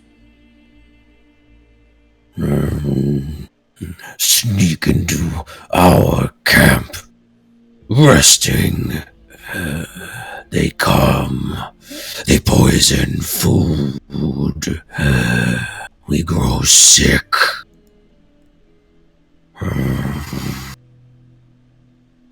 They thought they could hide.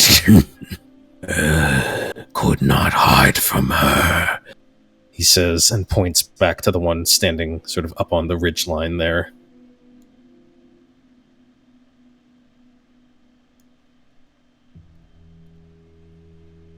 Well, since I got you here, and you don't look like you're gonna club me right now. Would you mind? Would you want to meet the people who helped me? Help you? Others. Oh, Starts scanning the tree line. They're sneaky. Probably not as sneaky as her over there, but they've been traveling with me. They've been helping me spread the good word of Eldath and helping the folks who need it. He turns behind him, calls out a couple of words, and the others begin to advance up.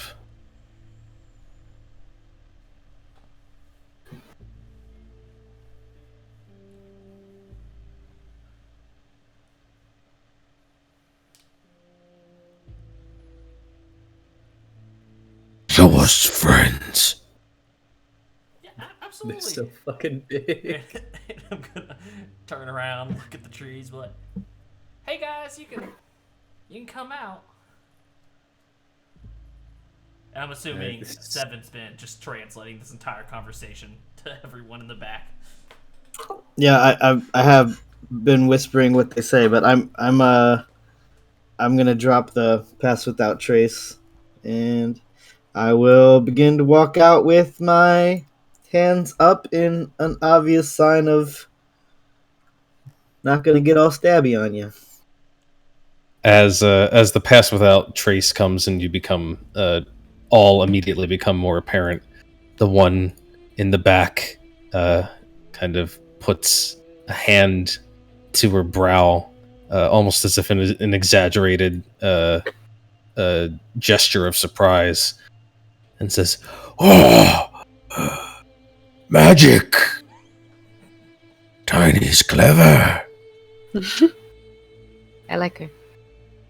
Tiny's, our group is pretty good, but we're a lot less treacherous. I'll tell you, we are not treacherous at all. We are, the exact opposite of treacherous.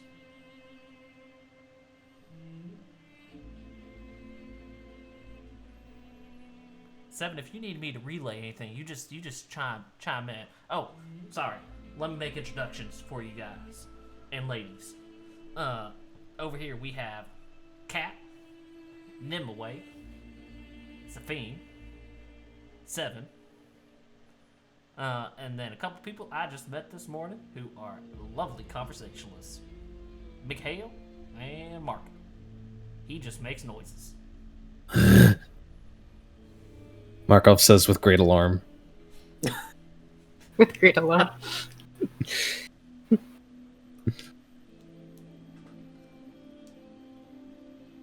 Meanwhile, Mikhail's like, I can't believe it. Actual giants. Here. They're here. They're right in front of us. Look at them. They're huge. I know. It's so fucking big. I can't get over this. like 3 of you standing on top of each other, and another half. Oh my god. What, You fought the giants before, Cat? No! Oh, I've man, seen Cap, many could you things, but imagine never one of did these but something like this. warforged?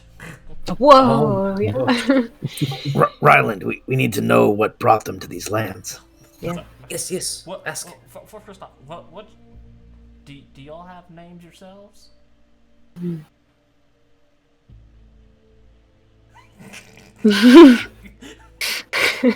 favorite question.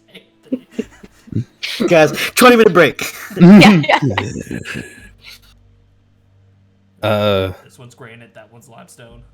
The one, Perfect. the one in the middle, kind of makes a gesture to herself and says, "Vuglzi." Oh my gosh. Points. Does that have like a translation? Is that like a word, or is it just a name? Vuglzi. Do you know? Giant? Well, I cast the translate spell, so I can understand what they say. I can't speak it, but I can hear. I know I know the literal meaning of everything they say. So I'm wondering if that translates to like rock and stream or some nonsense like that. You know that Vuglzi translates to lost dreamer. And she also points to the one to the left and says, "Uglamog." Uglamog.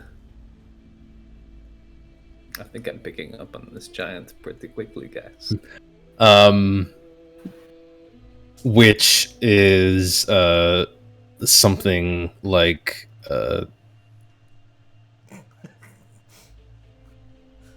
Flying sparrow. no.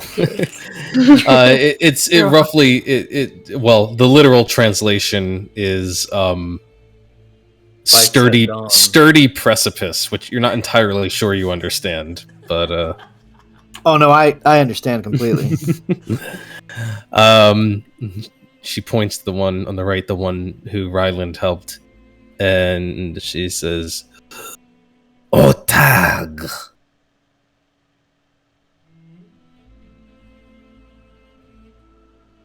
Which means, quite simply, peaceful dark. That was a beautiful name. Peaceful. What? indeed. So you obviously said what happened. Those treacherous ones came and poisoned you and your food. Do you know why they bothered to do that? You guys seem like a nice people.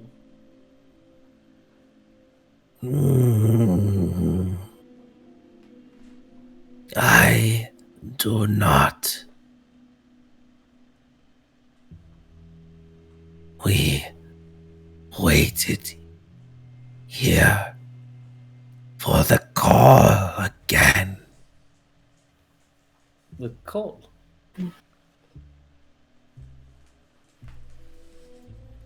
The tricksy tinies found us. We hid away from the tinies.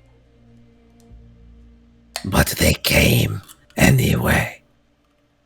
They came and killed, not kill.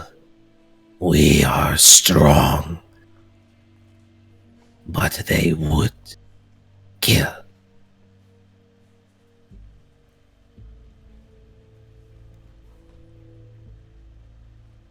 Ryland, can you ask, like, why are they even here? How did they get here? Is this y'all's home? No. I dreamed. And I followed. And they followed me. You had a dream you were meant to come here? Yeah. A call. And a vision. far from our homes, our caverns dark and safe. A vision of the surface. A vision. But the surface is wide and strange. Confusion. We wandered far, could not find the vision, the voice.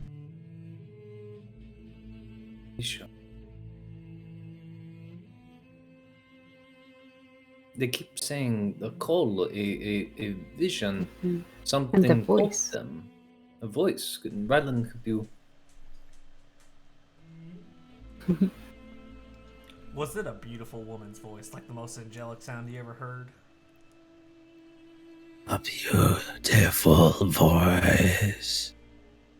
Like mine. You know, it is pretty close. Maybe she Yeah. identified herself as Eldad? Eldad.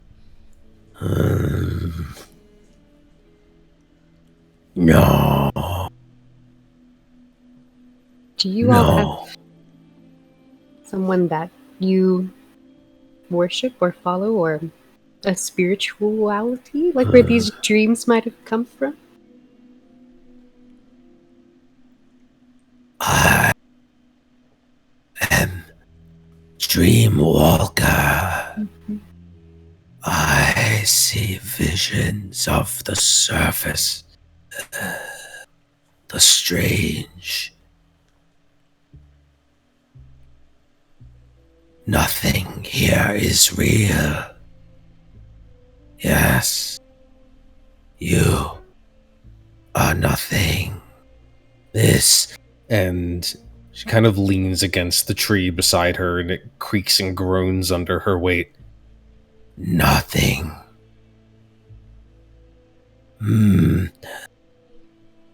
It is like water. It changes. All of it changes. Means nothing. Comes and goes. Not like below, where all is steady and unchanging. The caves are constant. Cat, do you know if the Fey Queen, can she enter someone's dreams?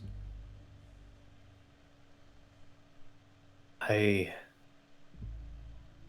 do not know, to be honest. But much of what the Fey Queen is capable of is unknown.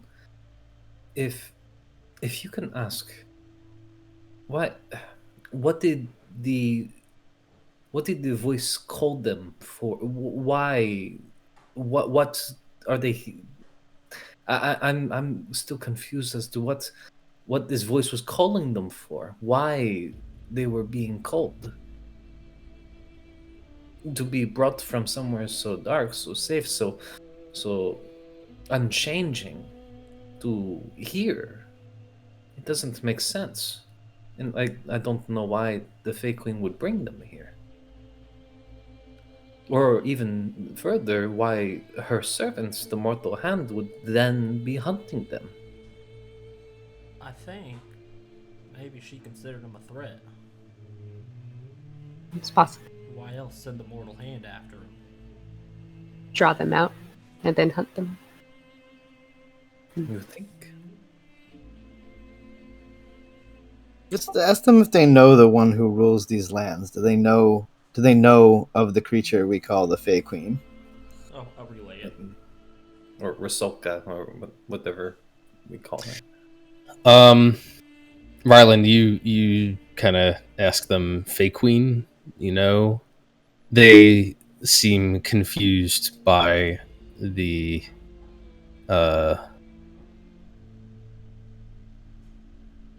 question, and like, what you're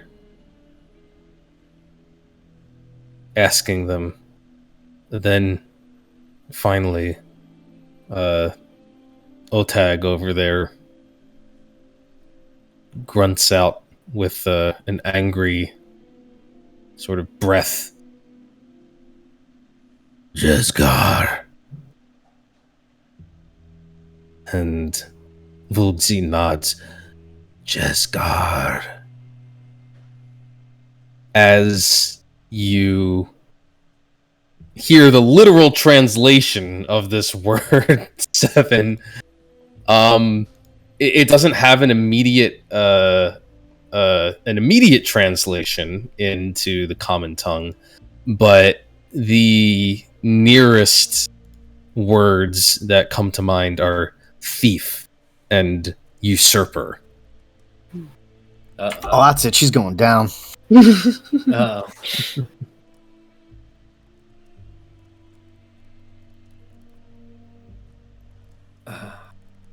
Jesgar does not send dreams. Something else. Wait. Let's think about this for a moment, and Kat kind of turns to you all. The Menyoje, the many, when they attacked Pravi, they had those creatures with them too. Yes, The rock gnomes. the little ones that burrowed under the. I've never seen them in these lands before. There have never been giants in these lands before. It's because the usurper chased them all out. But they're here now.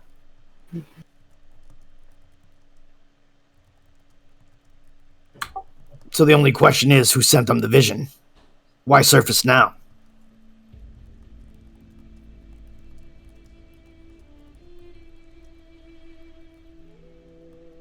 Do you ask that of the giants? Yeah, anything they're asking, I'm relaying. Vuglzi will ponder that and then kind of lift one hand up and sort of tap her head on the side a couple of times. It's a gesture that Ryland, like, you're just thinking, like, if she did that to me, she would just bowl me over with her hand. She just kind of clonks her head a couple times, and you take it to mean, like, unknown. She doesn't know. I hoped if I came this far, the voice would call again.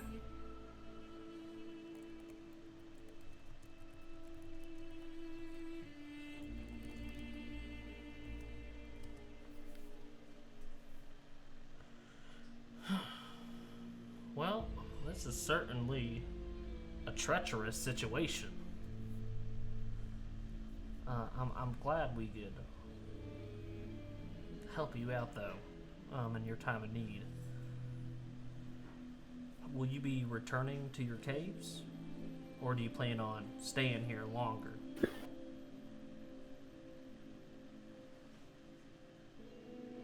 We did not come to the surface to return with nothing. This place is strange and changes around us. But the voice made a promise. We will see the promise fulfilled. The forest made the promise? Or the voice. The voice made the promise?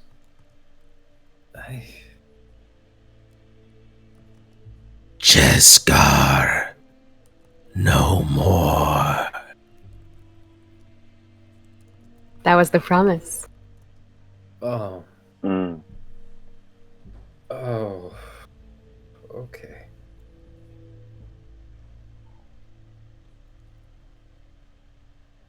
Are you sure this voice said its name was not Eldath? No. very sure. Hmm. 100%. I wonder what was here before the Fey Queen. What deity?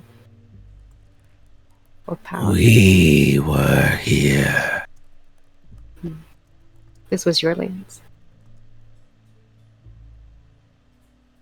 Our dream.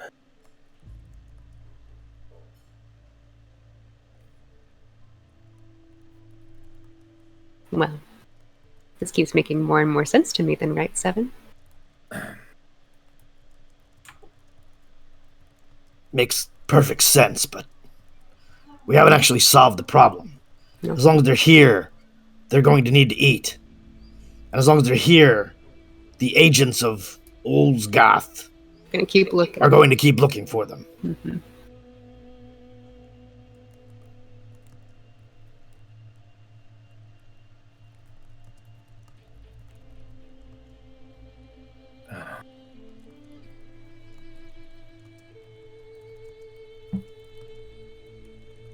I don't even know.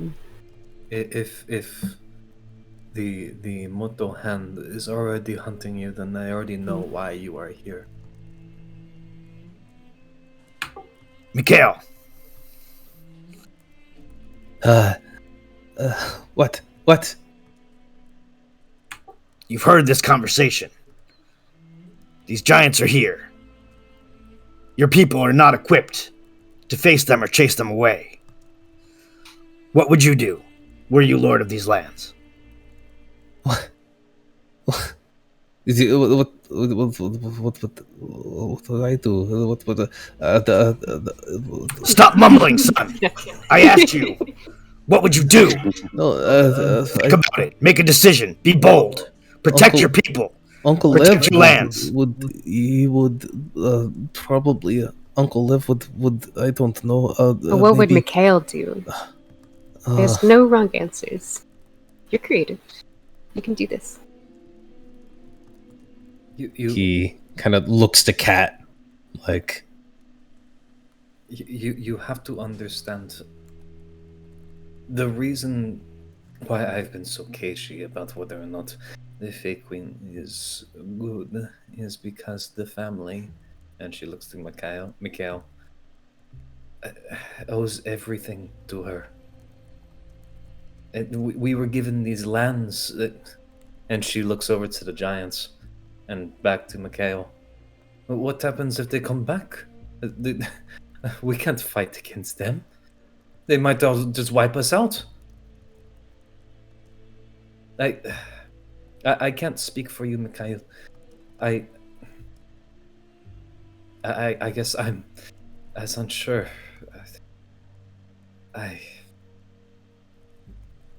There's a chance to make history here. There's a chance for you to be able to live in these lands for forever as the people who made peace with its original peoples.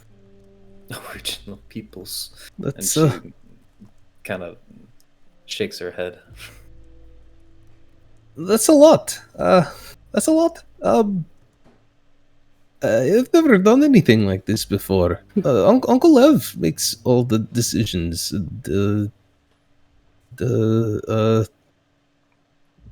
I don't know. Maybe Mikhail, we give them land.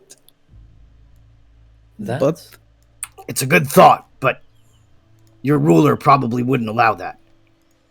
no. You don't need the answers today. Just Yes. think about what you would do. Be prepared in the future. Someday you might have to make these decisions. Yes. Yes. This is a lot harder than just stabbing something with spear. Yes, Mikhail. Yeah. Yes, it is. But for now, I think we need a solution. Yes.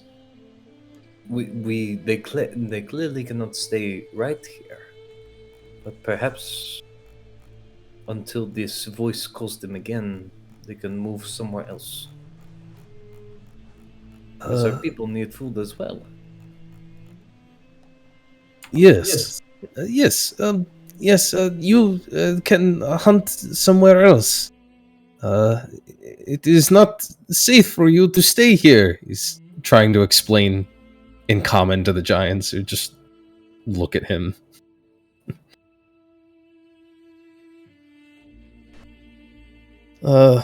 No, that right. Of course, they don't understand.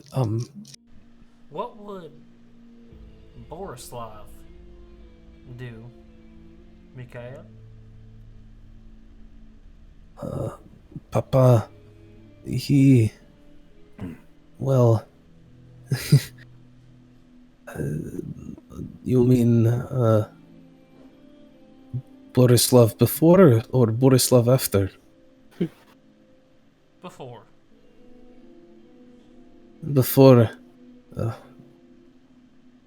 Before my grandfather died, he was a different man. He, I think he would try to find peace. Yes. But he would not ask for something without giving something. You.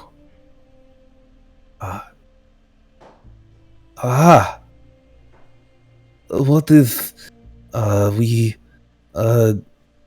ask them to move further away?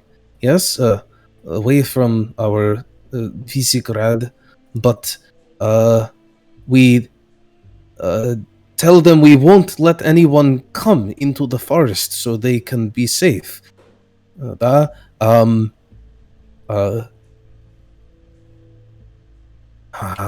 We can keep our eye. We can look out for more hunters and make sure that they do not come for them. It's a good thought, but the poaching is still a problem. Poaching. If I might offer a suggestion, they can't kill animals on Cat's uncle's land. But The family land, not his land. But maybe there's still a way that they can survive. If we were to offer funds to bring them food as tribute, Marka here could deliver it, keep them from poaching. At the same time, shut up, Marka. You're gonna fucking do it. Marka? Give me an intimidation check. Please pass. Marka. And fine. And the cat's gonna stalk over to Marka, and she's going to glower over him. She's like, "Listen, you little fucking insect of a man! I will fucking destroy you and destroy your little fucking house if you do not fucking do this, okay?" Dave? He makes a gesture with his hand. Do it for my brother. Good. Give him the platinum we found. He keeps half, uses the other to bring food to the giants. Without poaching from the hunting grounds. It's a good thing I didn't add that gold.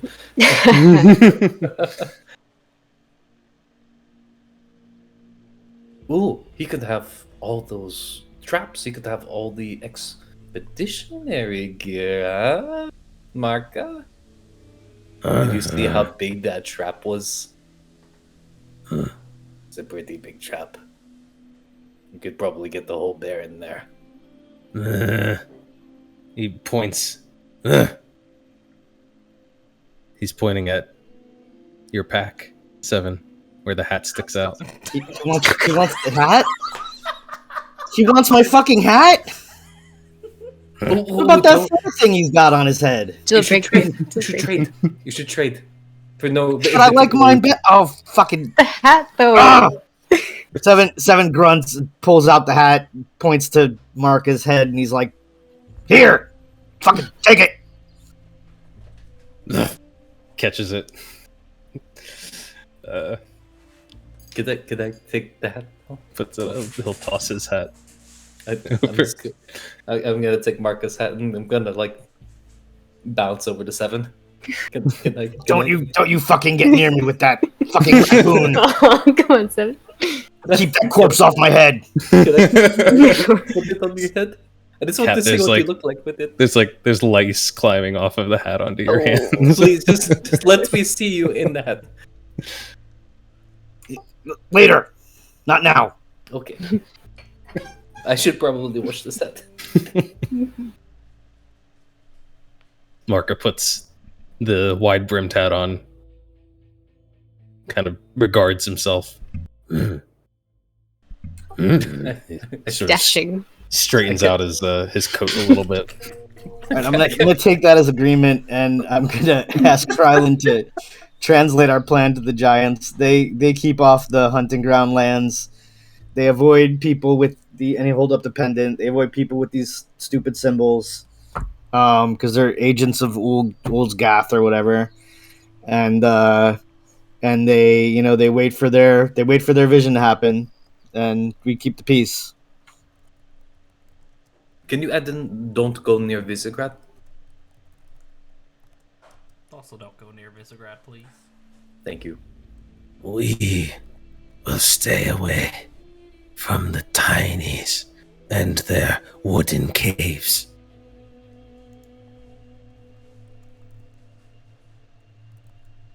And bring them good food, Marka, not fucking shit. No gruel, okay? You don't want to piss them off. And don't actually shit into the gruel. I know what you were like. Vuglzi nods her assent to this plan and says, We move our camp now further away. The tiny will find us. and she points like further up the slopes a little bit. We await your bargain. We hope you are not tricksy tinies. And she'll turn and begin to walk away. And the others will follow. Nimue will give Ryland a quick hug. Be like, did a great job, Ryland-san. Subarashi. You're alive. That's To be real terrible. honest, that was awesome. Ryland, you did a very good job. Just think how proud of you, Eldat, or Yeah. whatever it is. Eldath. Just think how Right. proud she'll be. Whew, Father Morton used to say, fake it till you make it. And Mikhail, I am very proud of you.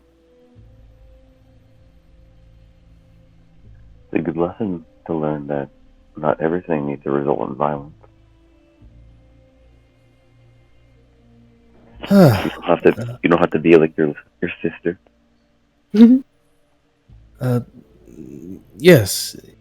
Yes, I suppose I see, but I'm still not sure I'm supposed to come up with good ideas like that 1-7. I don't know. Mikhail, you came up with a fine idea. Ryland just Practice. said, fake it till you make it. And eventually, you'll mostly learn how. There's no such thing as an original idea. As you get older, you just have more people to steal from. Exactly. What did they mean by Jaspar? It sounded like they were calling the Fey Queen a thief. Some, you know as well as I do, some in this land do not see the Fey Queen the same way as our family does. Yes? I have a feeling that those people may be helping those who wish ill upon the Fey Queen someday. Well, Mikhail, put shortly, she is a thief. She's stolen these people's toys, on who to worship. I don't understand though. My tutors, the scribes, they say the Fey Queen has been forever ruling these lands. It doesn't. How could she steal from something that has always been hers? Cat looks pretty confused as well. No one lives forever, Mikhail. She must have come here at some point. Only fools never have questions. Yours is a good one. Don't be afraid to seek the answers, even when they tell you not to. I told you to it was a figure- good one, brother. She is nothing but a tiny tricksy. You should Oh. figure out what you think, though. Whether you think that the Fey Queen is still worth it to rule these lands, or that she's good, or to discover your own truth. Have I you mean- ever heard of Eldad? Yes. Yesterday, you were talking about him, Her. or her, him, her, it, Her. Yeah, we had her on. they, Just Zur. get used to it. Zer. You get used to dealing with Ryland and his foreign gods. Well, excuse me, Cat. My foreign gods just let us settle dispute. Listen, 15 foot tall. I saw your god bring a little, literally a drip of water of providence to find that cave back in the valley that we were in. I am willing to give a shadow of a doubt. The real question is, where do we go from here? Yeah. Do we just go walk up to the usurper? And I have to ask you to at least postpone judgment of the Fey Queen until you meet her. I have no idea what she is like, and I don't like to assume without having all the evidence. All the ways that people worship her and could be very different. So our next move is to still go to that one place, to that one thing, and meet her. Rusalkgrad to talk to her. Yeah. Rusalkgrad. Rusalkgrad. Rusalkgrad. Rusalkgrad. Got it. Easy. You got close enough. Well, I guess the first thing we should do is get out of these woods. I agree with that. Oh, and Mikhail, Oh, don't tell Mama. Actually, tell her that you came and... You know what? We'll work on the cover story on our way back. How about that? okay. What about Uncle Lev? He doesn't need to know. He needs to know that you acted like a man. That's it. Well, won't he want to know about what happened to the poachers and It's a good thing we found a bunch of poachers in the woods, but for some reason all their equipment has been taken. Haven't they? Marka. the could walk poachers up- got poached? Yes, they did. They must be from the next county down. Yes. Very nice. It's Okay. a roaming band of bandits. Okay. Let's go. I find a partial truth tends to work best. And by the I'm time not wearing this hat, you're going to wear the shit out of this hat. you return to Visegrad, it is much later in the evening. I know. Oh god. I'm slowly drifting in that direction. Trying not to. Very nice. Yes. Trying not to. Oh no, it's Oh, look okay. Look at Mikhail. King of the castle. I'm not going to be that way. I refuse to go that way. Nah. Well, Marka, it was good to chat with you. You have a license, right? Give me a piece of parchment. He says and walks away Hey, with I have- hauling all of his traps and loot with him. He's got. It'll be fine. He's got the first half of license, just the last. Bump. You're right. we have the seal. We could make a license for him. I'm not wearing that hat. You are wearing that hat. Don't worry, Katerina. I can deliver license. I can get the license done. I mean, we just negotiated with giants. I can get the license done. Calm down with that. Don't say that too loud. I mean, If your cousins hear about this, all right. I'm sure they'll run right to Uncle Liv. We just Maybe that's negotiated with nothing. Yeah, nothing at all. No. Yes. It's best to include some honesty. Tell him the poachers met a grisly end at the hand of some giants who came down out of the mountain, and we convinced the giants to turn around and leave the lands out of respect for the Fey Queen. Oh, The poachers are dealt with. Giants are gone. Problem Should solved. we even mention them? Yeah, Should we just say I would say a great creature?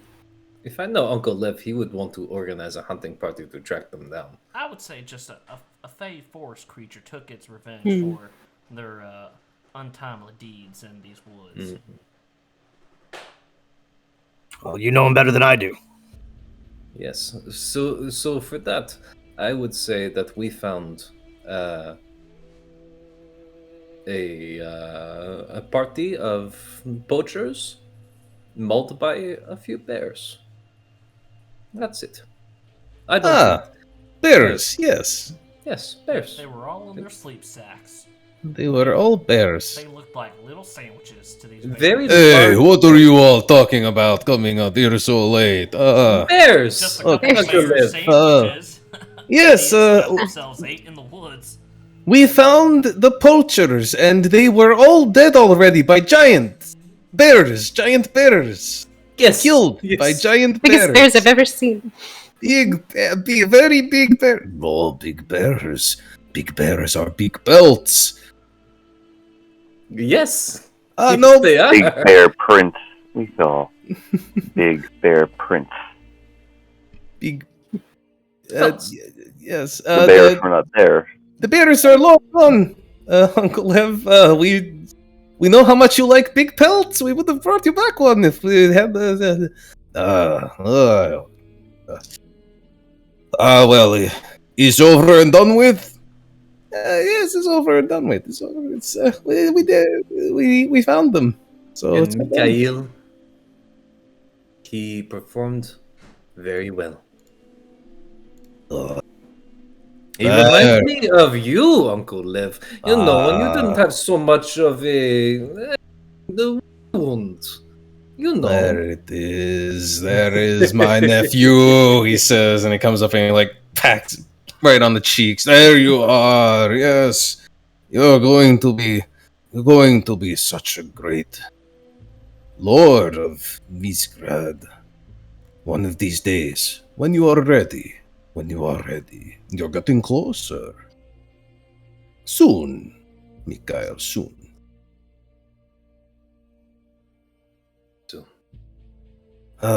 What a shame though, poacher's already done. Already dead. Sounds like you missed out on a bit of sport. The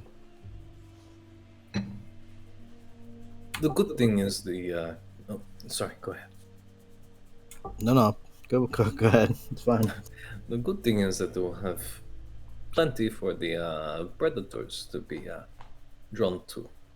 Maybe that will be a very good hunting spot for Mikhail and you and your children as well, Polina and Sergei.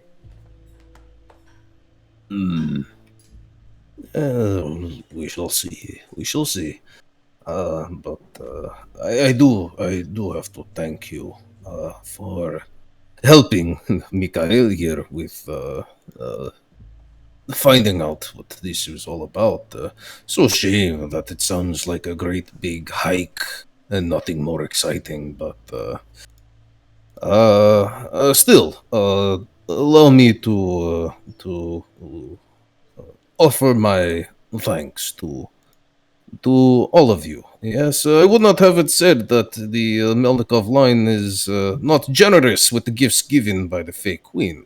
Let us feast again, and let me offer you some compensation. Yes.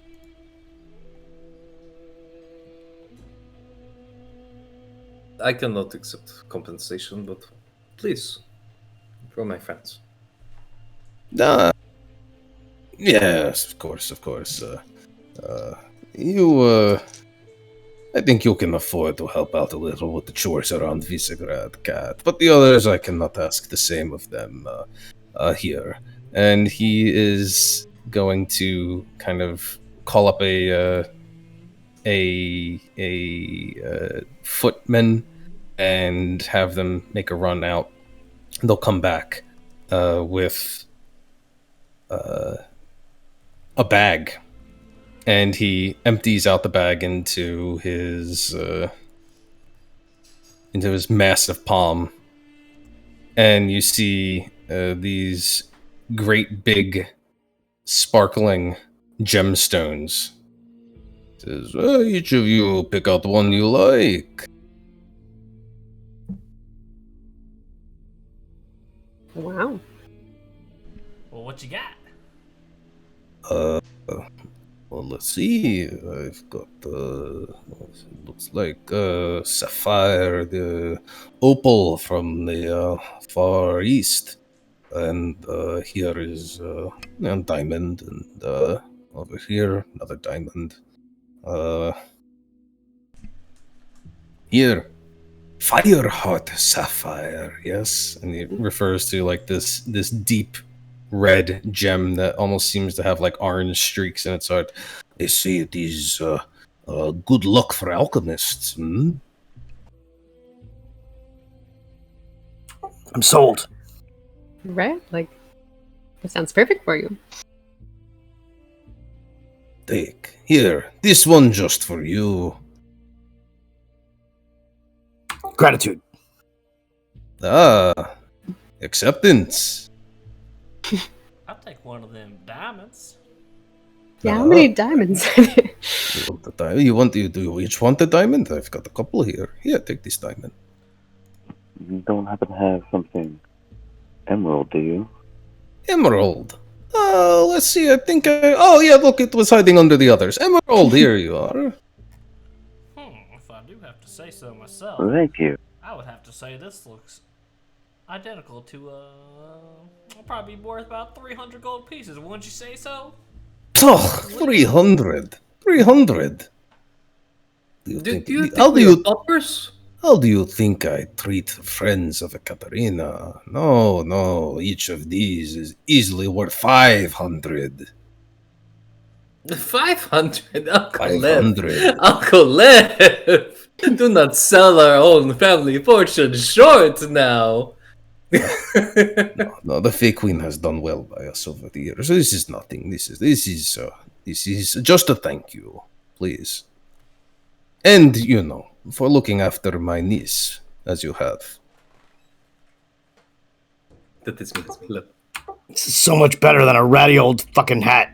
Do you happen to Thank have you. any big fur hats, Uncle Lev? I know you have quite a collection. I want to find one for Zajic here. A hat? Yes, of course. You can have your choice of hats.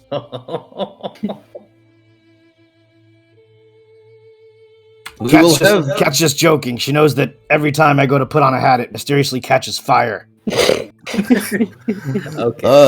We have a local haberdasher. Maybe you would tell him that Leonid Radovanovich sent you down. Pick out hat of your choice and have him put it on my tab. If you don't want the hat, I could use the hat. Maybe there's another wide brim hat, though.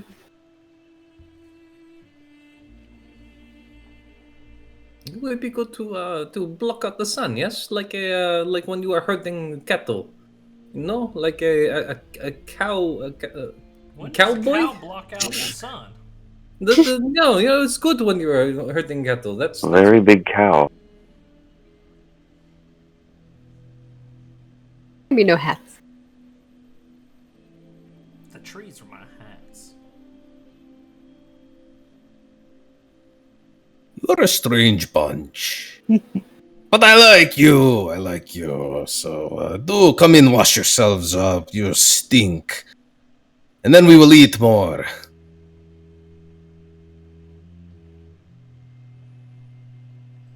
Thank you, And- Uglamog. You will- Nathrovia. Ooh, he's learning. He's learning. Yeah, good job, Ryland. Learning. Da. And he will sort of usher you all inside. Standing just inside the hall is Nadia. And you see that she kind of briefly embraces Mikhail before like sending him off to get cleaned up, saying that he smells like a boar. What has he been doing out there? And then she looks at you, Kat. She Just- stands and with her hands clasped behind her back, making eye contact. She'll just give a slight nod. Love you too, Mama. Oh. And another evening of feasting and relaxation will unfold before you. Mikhail is incredibly talkative, very excited to talk in great detail over the gruesome and grisly scene that the bears made of the poachers, and how clever everyone was in discovering the campsite and the remains of the poachers.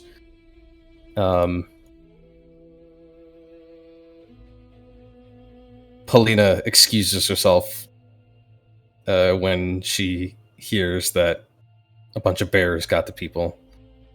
She mumbles about hating bears. I can't imagine why.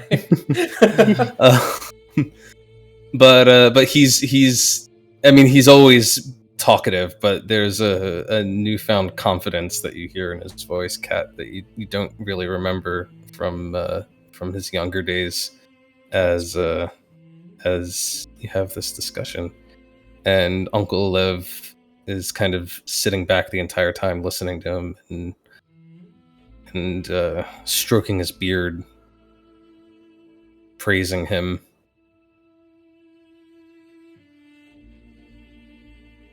Mikhail's really gotten some courage. I'm very proud of him. I really can't help but wonder to ask you, Gotcha. What all has your family done for the Fey Queen?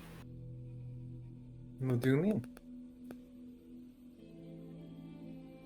You've obviously been given a lot of wealth. Oh yes, my grandfather. I've only really heard stories about him. Well, until I was very young when he passed.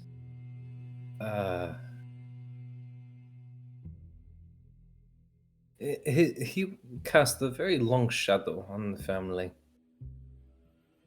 Melnikov. He was.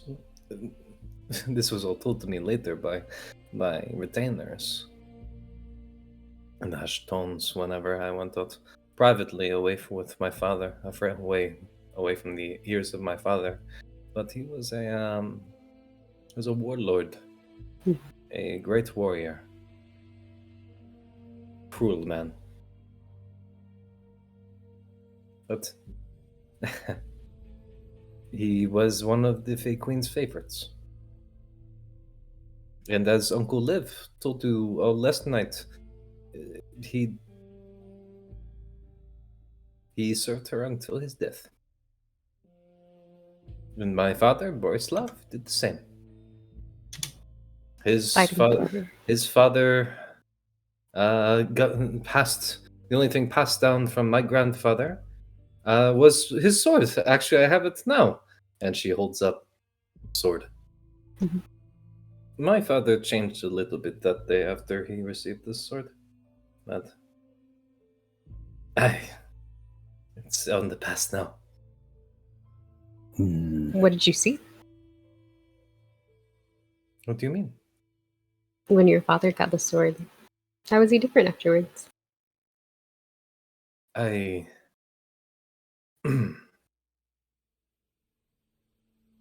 don't really want to talk about it, to be honest. He was not a man meant for war. Says Lev, kind of coming up, putting his hand on Katerin.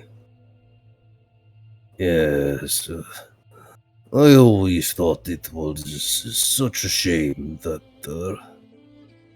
Borislav should be, just by sheer fate, saddled with the weight of that blade, and everything that came with the heritage, yes, the inheritance from father. Yes, if not for a couple of years of difference in age, the sword and the responsibilities, they would have fallen to me. And, well, Catherine, I do not mean to say anything bad about your father, but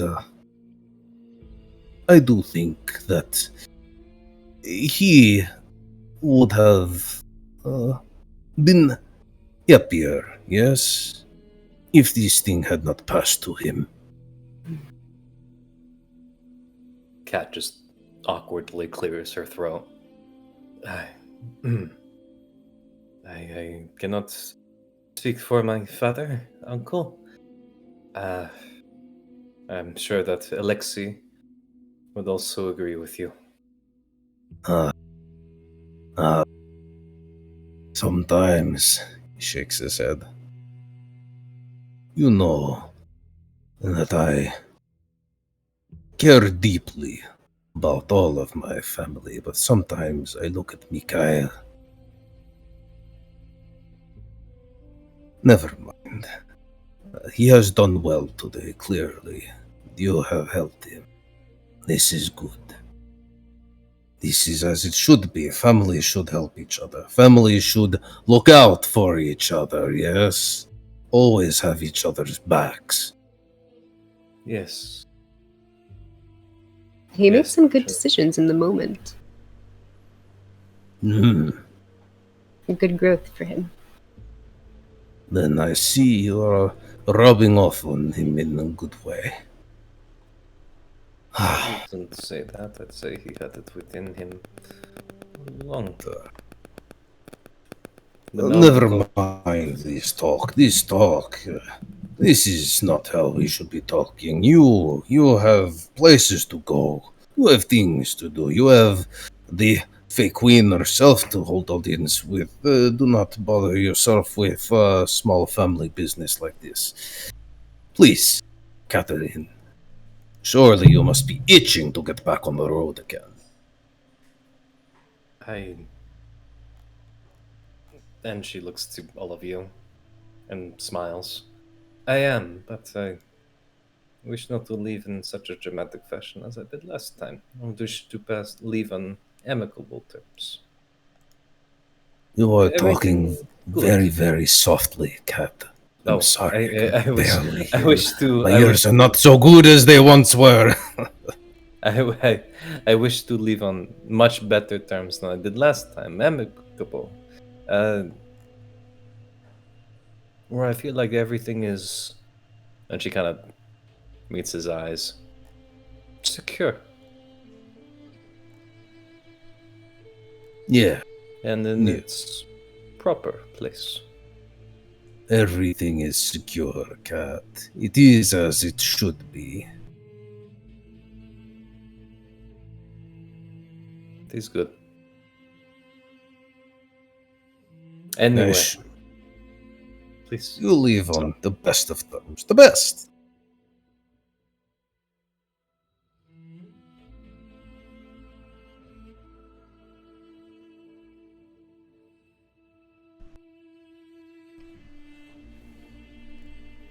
Right. Well.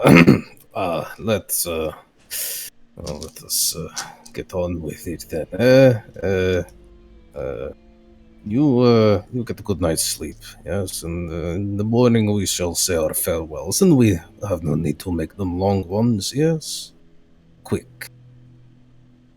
That is the best way. I agree.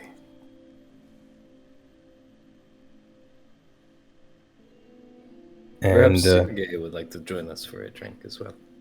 Never know. He's done Sergey. brooding in the corner. Yeah, Sergey. Get your Yeah. ass over here, Sergey. Polina. Polina! Hey! Get down here! Done talking about bears. There. I swear, you're going to have to get over the bear thing one day, Polina. They're out there. They're out there. Just, keep your guard up next time. They did mull her face, Uncle. No. You will never be able to tell. Still beautiful.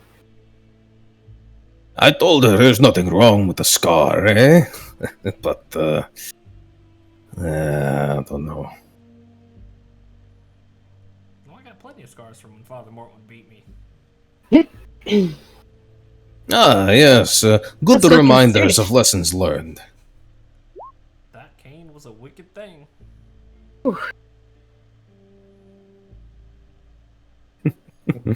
That raises many more questions than it answers, Ryland.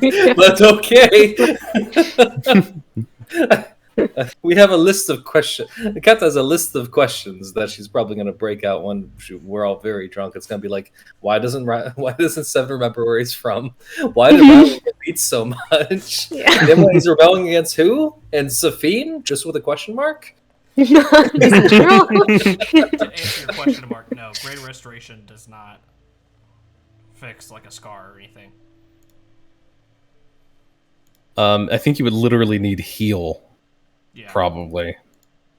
Just very high level. So we'll just swing back on through after we usurp the Fey Queen. Excuse me? Out of character. Yes. Rebel, Ryland. Is there any other business that a lot of you have in Visegrad before making your way out of town? Of course, there will be time for goodbyes between Kat and her family.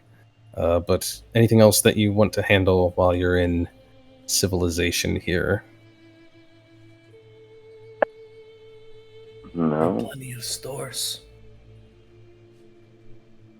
You can buy Marka's big traps and big hats. Whoa.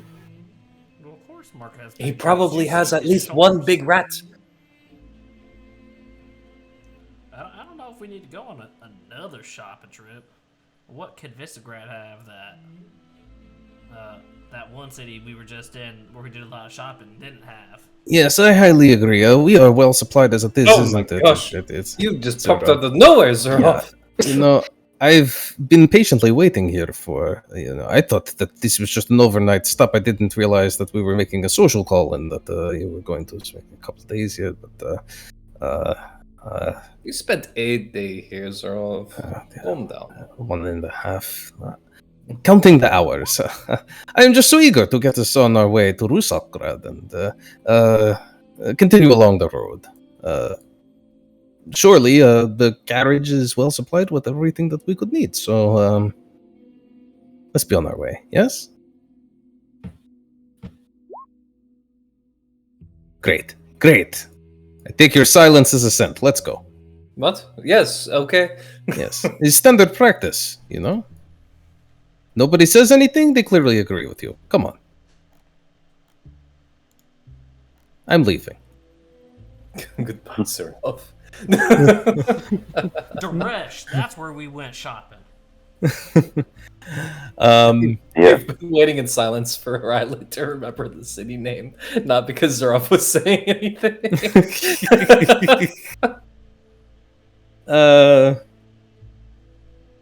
Lev, Sergei, Paulina, they will say their farewells one last time. Mikhail will, of course, hug each of you, say thank you so much for taking me on that adventure. That was wonderful. I feel like I learned so much from all of you. I mean, really, I don't know. I've never met anyone like you before. Kat, I didn't realize you had such cool friends. I thought maybe you were probably dead somewhere. I didn't realize that you had friends. Mikhail, calm yourself and take this. And she's going to pass him a dagger and slip it under his his tunic. I know you have plenty of these. Just keep it close. You understand? Thank you, Kat. It's a nice dagger. It's a nice dagger. She's just gonna smile, and she's gonna look towards Nadia and just nod. And Nadia will kind of come over and stand before you, a little awkward for a moment before deciding to reach her arms out, and gives you a sort of long-range hug. There is such a thing. Kat just ignores it and just full-out bear hugs her. Aw. And then she just kind of almost pushes herself off with a huff. It was good to see you, Mama. Katerina, take care of yourself. I will. And eat less. You know, she has a point, Cat. Keep eating, the jack won't fit no more. Won't have to worry about it being cut or on fire. We're leaving! All right. And you pull on out of Visegrad, make your way back down the path to the great elevated highway where stands the two-story carriage. Zhurov is going to get you all loaded up. As you're sort of preparing to depart, you realize that that fellow who went by the name of Ivan and the face, Iveta, are nowhere to be found.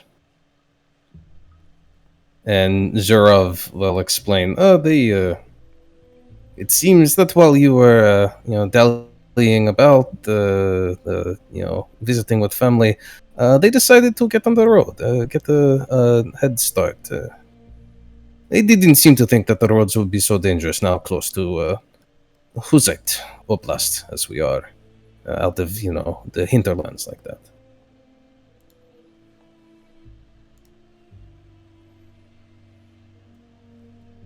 Well, maybe when we go to see the Fey Queen ourselves, we'll see her again. Yeah, I expect we will catch up with them once we make it to the court. But we'll never get there if we don't get started, so let's get these horses moving. Come on, get them moving. Go, go. He starts yelling at the coachman, and they crack the whips, and you take off once again.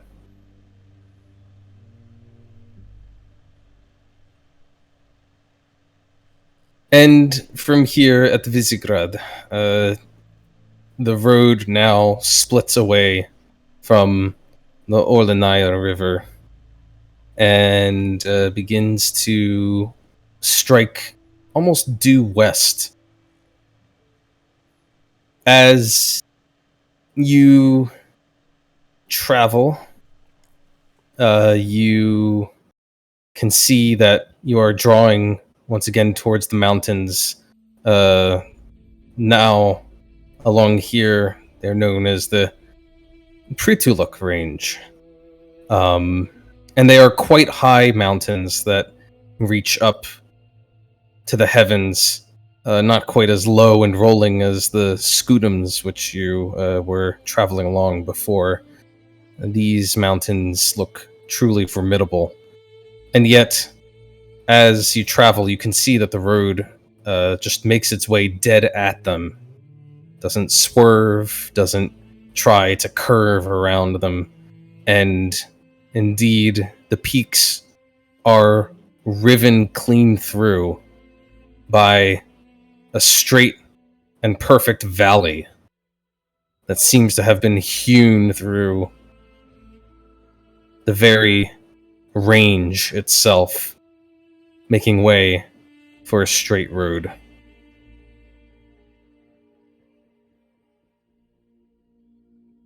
The road stops in at the town of Ustalavoy, which is not one that Zhurov seems to want to make time for at the moment. We're so close to Rusalkgrad, there's no reason to stop.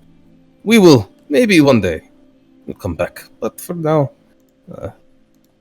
And you just see out the carriage window this very, very bizarre-looking city that is positioned along a lake here with mountains enclosing it on every side. It seems to sparkle and shine as if it was a piece of jewelry studded with diamonds, gilded with gold. And even at this distance, just going past, you can see that the spires and towers of the city have strange shapes to them, sort of sweeping curves and twists to their architecture that don't seem physically possible, like they should be standing up. They seem to defy the laws of nature. And Zhurov says, it's nothing. It's like, it's tourists. It's for tourists, you know. They come, they see. There's nothing to see there. Rusalkgrad is where it's at. That is our destination.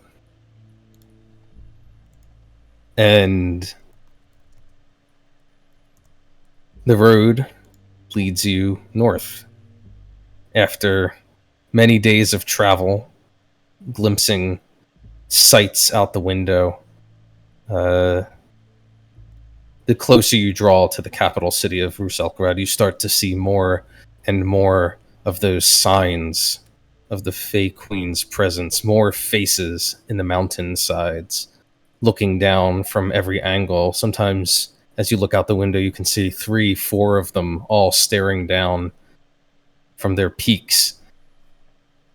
The clouds seem almost to dance with the images of the Fey Queen, as if she was cavorting with multiple instances of herself up in the sky overhead.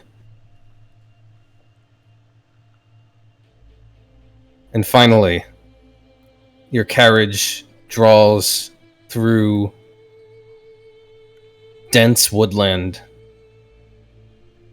heavy snow cover, through these mountainous lands, until you see the city of Rusalkgrad, nestled amongst the cliffs and peaks. Looks frosted over and grim as you approach in the last hours of winter sunset.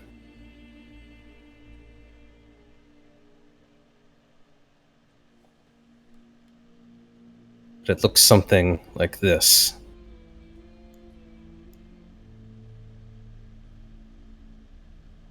Great structures rising up from the earth,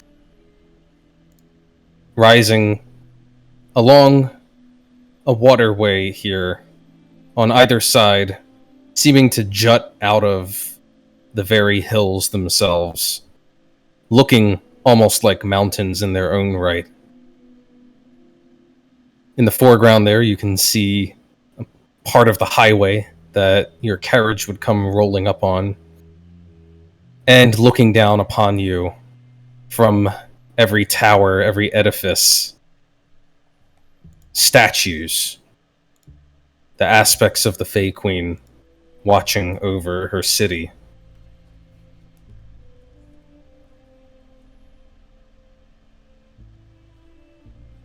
Zhurov directs the carriage along the roads past these grand citadels and structures, bastions against the cold and the wind.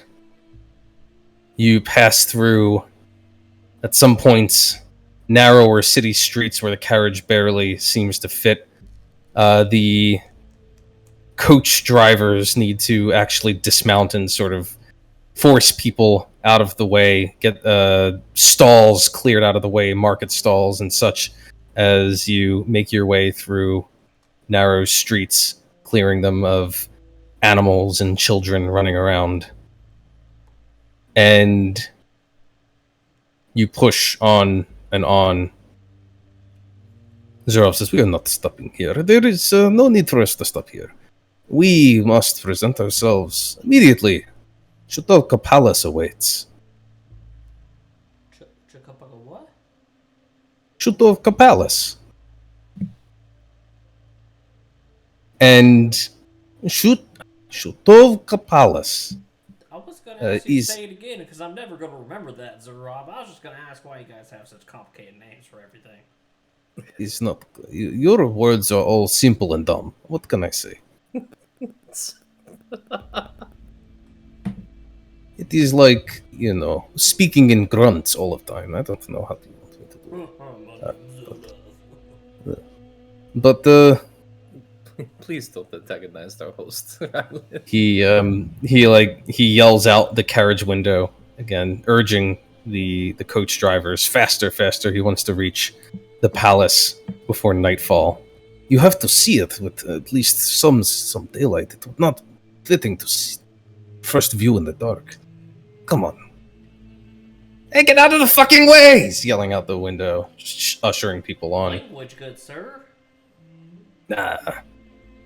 But eventually you pass through the cramped city streets, and you actually seem to have made your way most of the way through the city, almost to the other side of its limits. And there you can see that the road proceeds straight across a bridge that spans a gap, and at the far side of the gap, a great structure rising up towards the heavens, its many spires and peaks gilded not only with gold, but with a capping of snow that sparkles in the day's last light. There it is, my friends, Shutovka.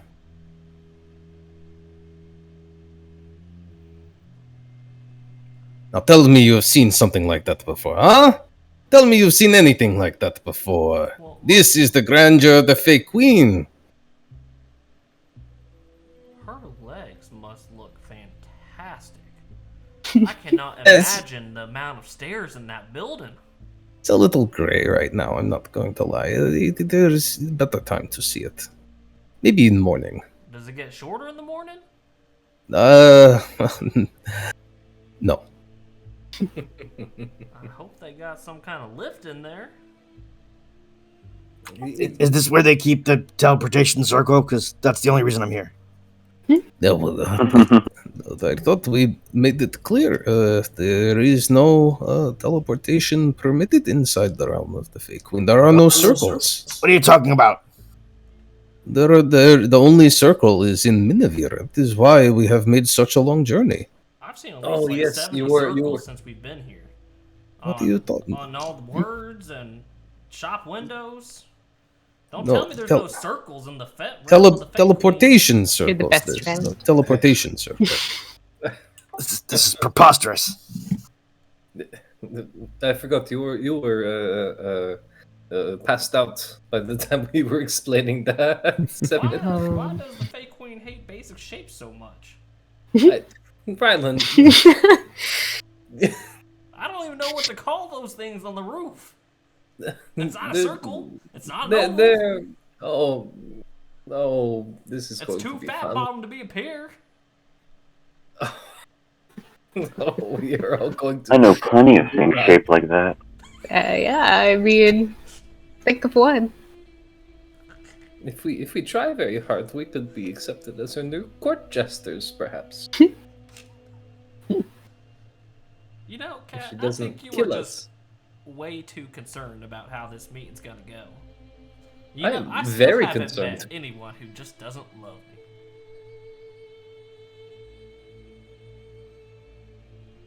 I mean, Sorry, go ahead, Nimue. Didn't mean to cut you off. all I was saying was, yeah, I mean, it's true.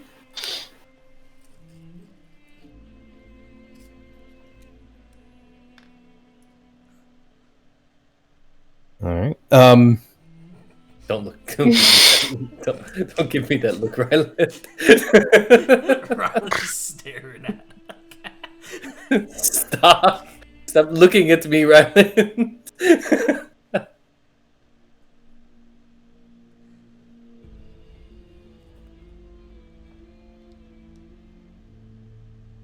Okay.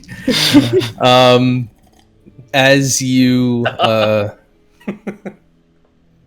you enter into the gates of the palace, there are of course many guards on duty here, as well as statues that seem to look down from every alcove. All of them bearing the same face. But when Zhurov sticks his head out of the carriage and yells loudly enough and obnoxiously enough, he's admitted through one layer of security after another. And eventually the carriage makes its way into a central courtyard, which is sheltered from the wind, but still shows the last fading light of day far, far up above you, hemmed in by these onion-domed spires on all sides. And Zhurov will basically usher you into the palace, where there are a plethora of servants to strip you of your travel gear, provide you with accommodations to bathe and wash yourselves and dress yourselves for court. And it's I don't know. It's very cold, Safine. Even inside, it's kind of chilly everywhere you go. But circles hold warmth better. What does it even mean?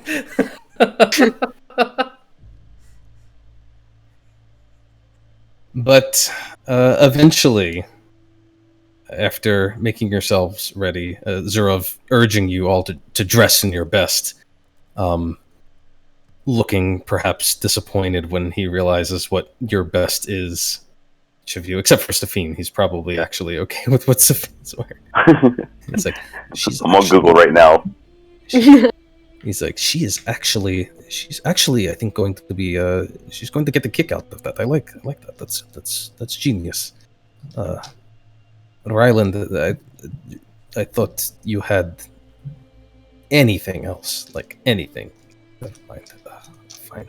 You know what? You'll be oddities. It'll. The rustic nature of it will go over well. I think. Come. And he will usher you into the throne room.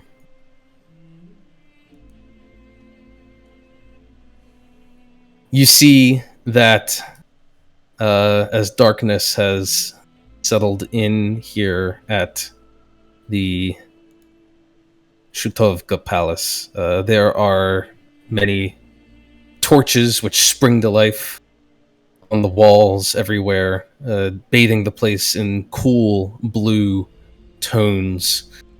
And there are nobles here of every description, all of them elaborately dressed, elegantly dressed, many different styles. But no matter how outlandish their garb, none of it compares to the truly unique, bizarre, almost organic looking architecture of the throne room into which you step.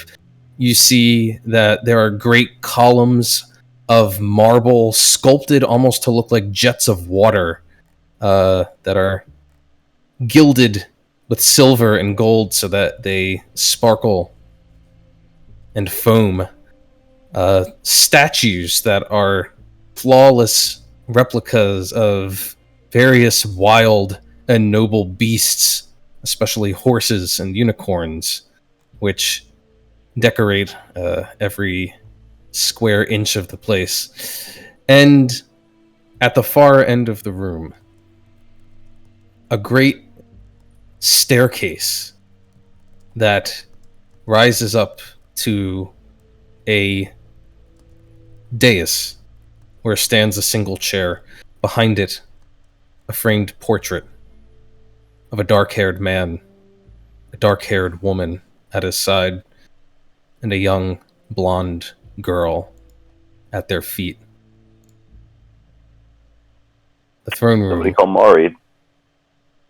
looks something like this.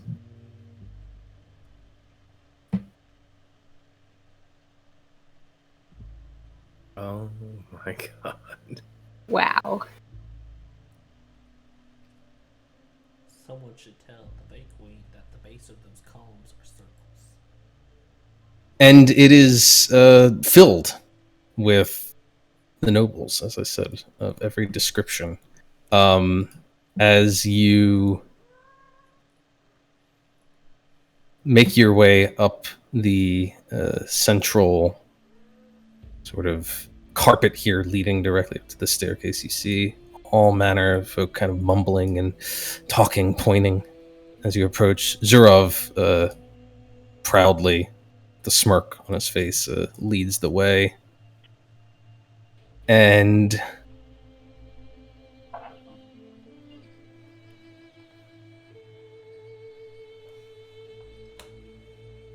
come on, there you are.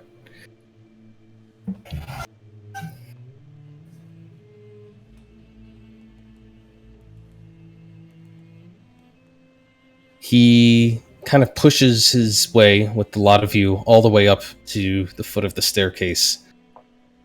You can see that a faint, thin veil of mist seems to tumble continuously down the stairs like a vaporous waterfall, only adding to the drama of the place. And then you hear a voice of a crier call out, unseen from some hidden balcony. "Lords and ladies, prepare yourselves. The Fey Queen arrives." Here we go. Here we go. And you see up at the top of that balcony a flawless face appears, framed by tresses of golden hair. It sports a crown upon it, and it is dressed in elegant finery.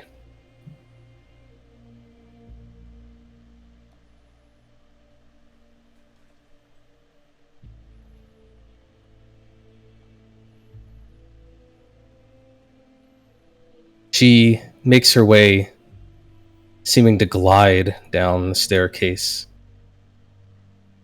until she comes to stand before her throne here. She looks down imperiously upon the crowd of nobles in the court who all stand politely at attention. But her gaze falls on the lot of you.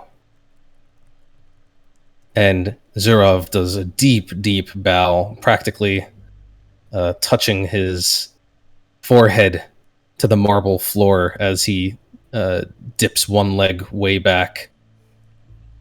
And he rises up, saying, "My queen, I am proud to present to you, on behalf of the Society for the Procurement of Exotic Goods and Ideas, the solution to the problem of the many." And you hear a sort of ripple go through the crowd. People sort of mumble and point.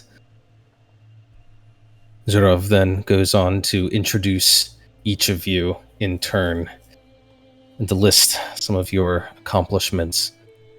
But most recently, this group has worked together to defuse a potentially violent situation brewing on the borders of Lunapur and the Empire of the Four Winds. And I said to myself, who better to come here and to present their own unique solution to the many?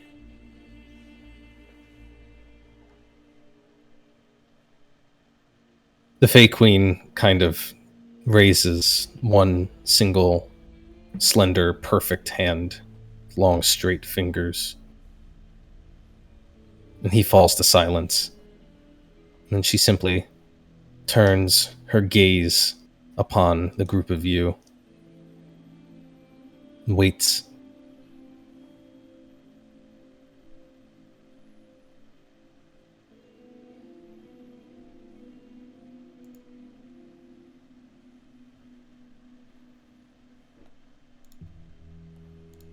What are you doing? Say something. Say something. Ah, Ryland Halo here. Is there like to imagine that just rings through the hall. Echoes. It just echoes and echoes in the silence. You can see like Zhurov's temple beginning to twitch. Oh, sorry. Ryland Halo here, my lady. Greetings, Your Majesty.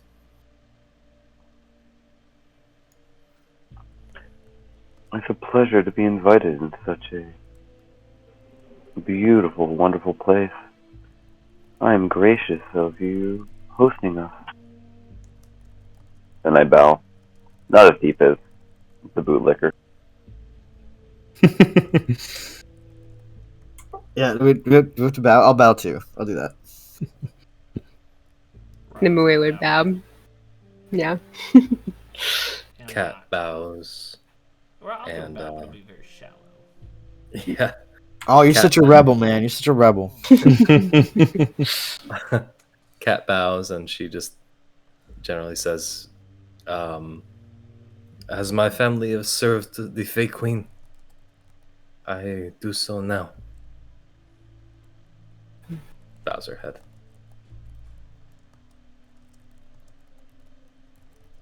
She takes each of you in and gives a slight nod of her own, saying,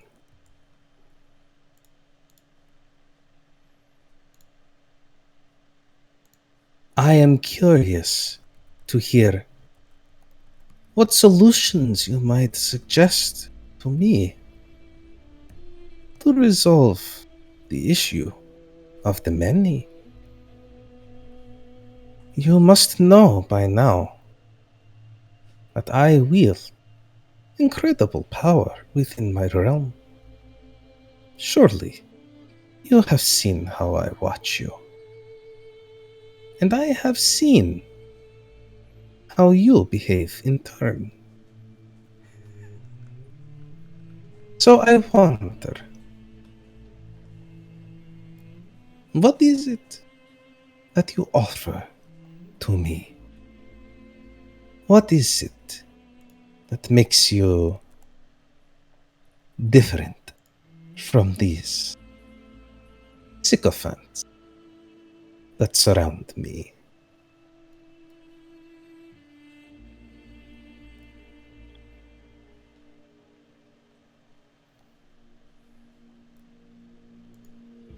I'd like to see if anybody's going to say something. I've got so many things I want to say, but I don't want to. I don't want to ruin the conversation. So I was waiting for Anthony to cut to black after that sentence. Not quite yet. Not quite yet. Then, if you've been watching us, you've seen that we are highly adaptable at solving many different problems, rather just than using one solution. Flexibility? This is a desirable quality. We can think out of the box from your people. We have many different cultures and backgrounds and ways of growing up and thinking. Surely we can come up with some sort of creative solution. And we are always in the business of bettering people's lives in the realm. Mm-hmm. And within respect, Your Highness, unlike people who would rather throw themselves at your feet and tell you lies to tell you what you would want to hear, we will tell you exactly how it is. The Within truth. respect. Or also, I've got charm and 7 swords. He does. You offer me the truth. The truth, it can be very hard to come by in my court. All of these here, I'm sure you will come to know them each by name, and by deed, and by other qualities as well. But the truth, it can be flexible here. So, you outsiders, with your outside ways and your outside truth, this is what you have. This is what you've brought me, Zhurov. He seems a little uncertain as he says, sometimes outside ways are novel, are they not? Interesting at the very least. Let's be candid, Your Majesty. The many are working with the non-humans. The ones you booted from these lands so many years ago. They want them back, and they're on the move. What you're seeing now are just the initial skirmishes of a great war to come. If you want to protect this realm, powerful you may be, but power won't solve this problem. What you need is someone to negotiate with, but they won't trust you. They see you as a usurper. They see you as the enemy. What they need is an outside party. What they need is the A-team. That's us. I just made it up. The A-team? I mean, if you've got other ideas, we'll go with that. I'm just saying, they need us. We also go by Ryland and the Scribes. No, we don't. Is there a No. do you have a Don't group? speak lies in her court, Ryland. Do you have a group name of some sort? A name for your organization? A team. Just a name for my organ. Oh, Don't talk about the building like that, Sophie. Oh, We haven't really talked about a team name. Zhurov, I have to say, I don't know if you have brought me a solution to the many, but you have brought me quite an interesting bunch here. I think that we will derive much excitement from them in the days to come. What do you think? She says, and she sort of raises her voice so it resounds all around the hall. And unanimously, the gathered nobles begin to clap and applaud and let out little huzzahs! Huzzah! Huzzah! Huzzah!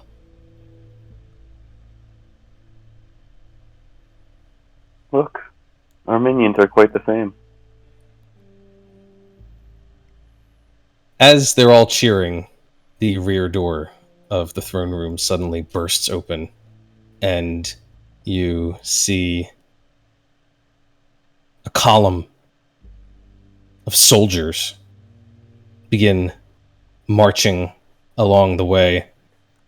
The other nobles quickly shuffle out of the way, making room as this column marches up.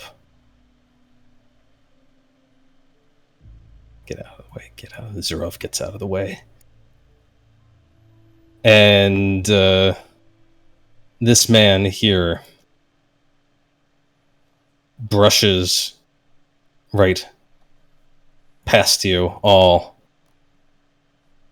as he marches up to the staircase. And you see that he has another fellow in tow. A bedraggled looking man who is badly bruised and has blood still smeared across his face, dried and crusted. Looks like this.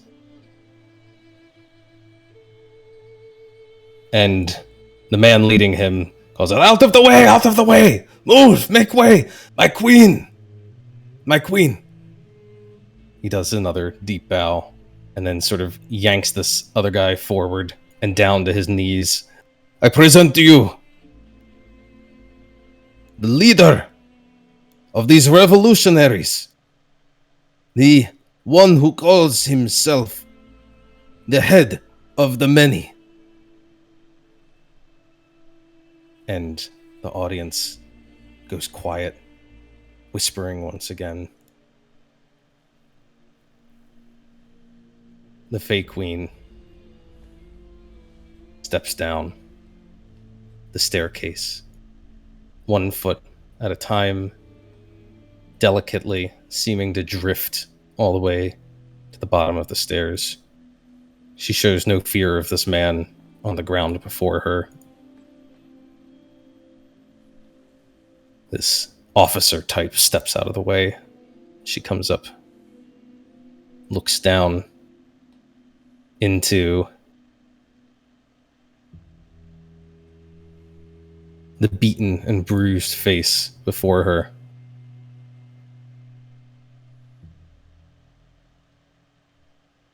She reaches out, delicate hand, touches his chin,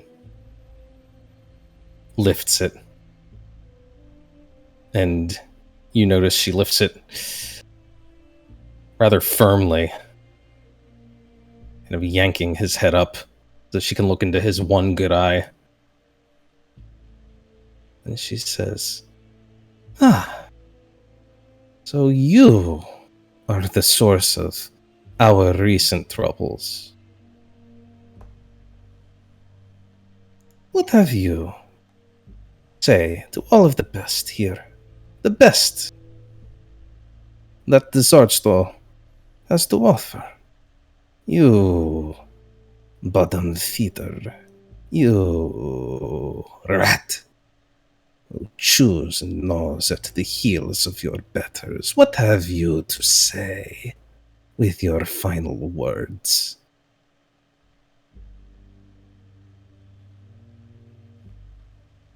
He looks up into her eyes.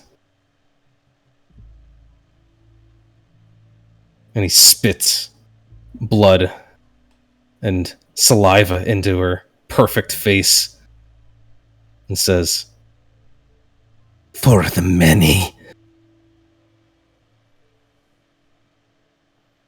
And then a woman comes rushing out of the crowd with a scream.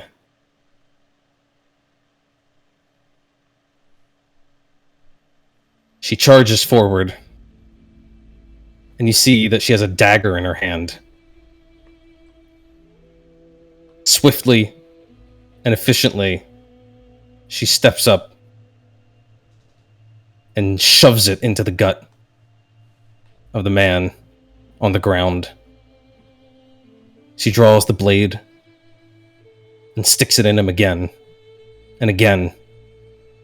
He doesn't cry out. He simply slumps to the ground as blood pools on the white marble.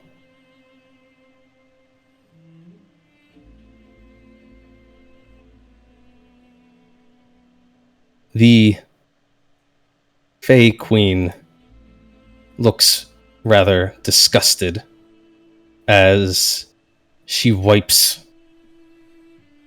the blood from her face and begins retreating up the stairs, and quickly turns and disappears back up the staircase. As this woman now stands over the body, her dagger hand drenched in blood, more of it speckled across her dress and her features. And she says, "Thank you, Rodion. You've done a wonderful job bringing him here today. All right, Exactly. everyone. As you can see, we have just brought justice, ended the threat of the many, cut off its head. Now, I think it's time for us all to celebrate, yes? Come on! Huzzah! She says and raises her arm, and they go, "Huzzah! Huzzah! Huzzah! Huzzah!" They start going, "Huzzah! Huzzah!" I guess we can party and go home. We're not needed anymore, huh? Got any plans for that? Of course, we are going to string him up in front of the palace so everyone can see. Ah, it's good to meet you. I'm the Fey Queen, she says, and she approaches Safine as a hand servant comes rushing over with white silk to wipe her bloody arm off and take the dagger from her hand.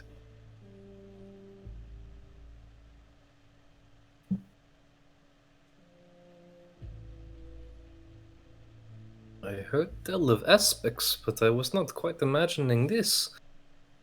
I mean, what do you think she uses her face for? Why would you ever present yourself to strangers after seeing what they're capable of? That's actually a really good point.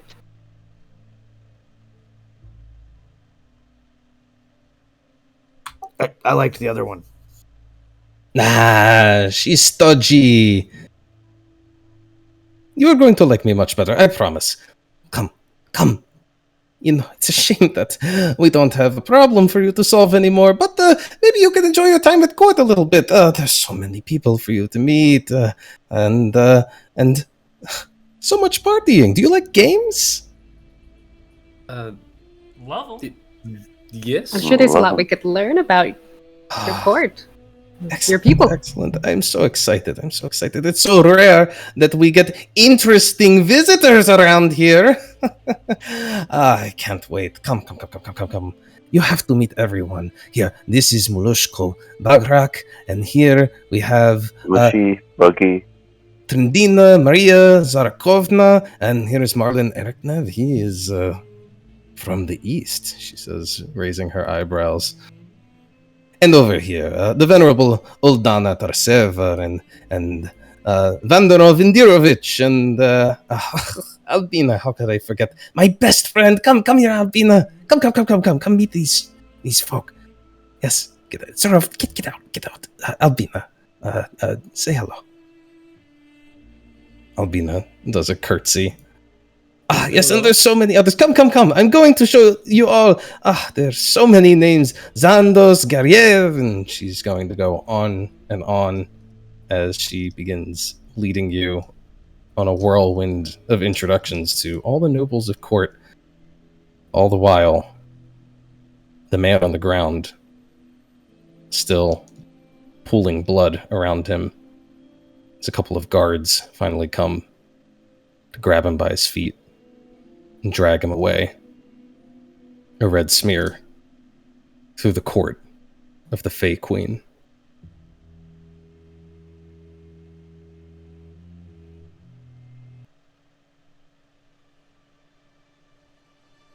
It's not going to stop them. What have we gotten ourselves into? It seems like we're just gonna party for a while. That sounds fun.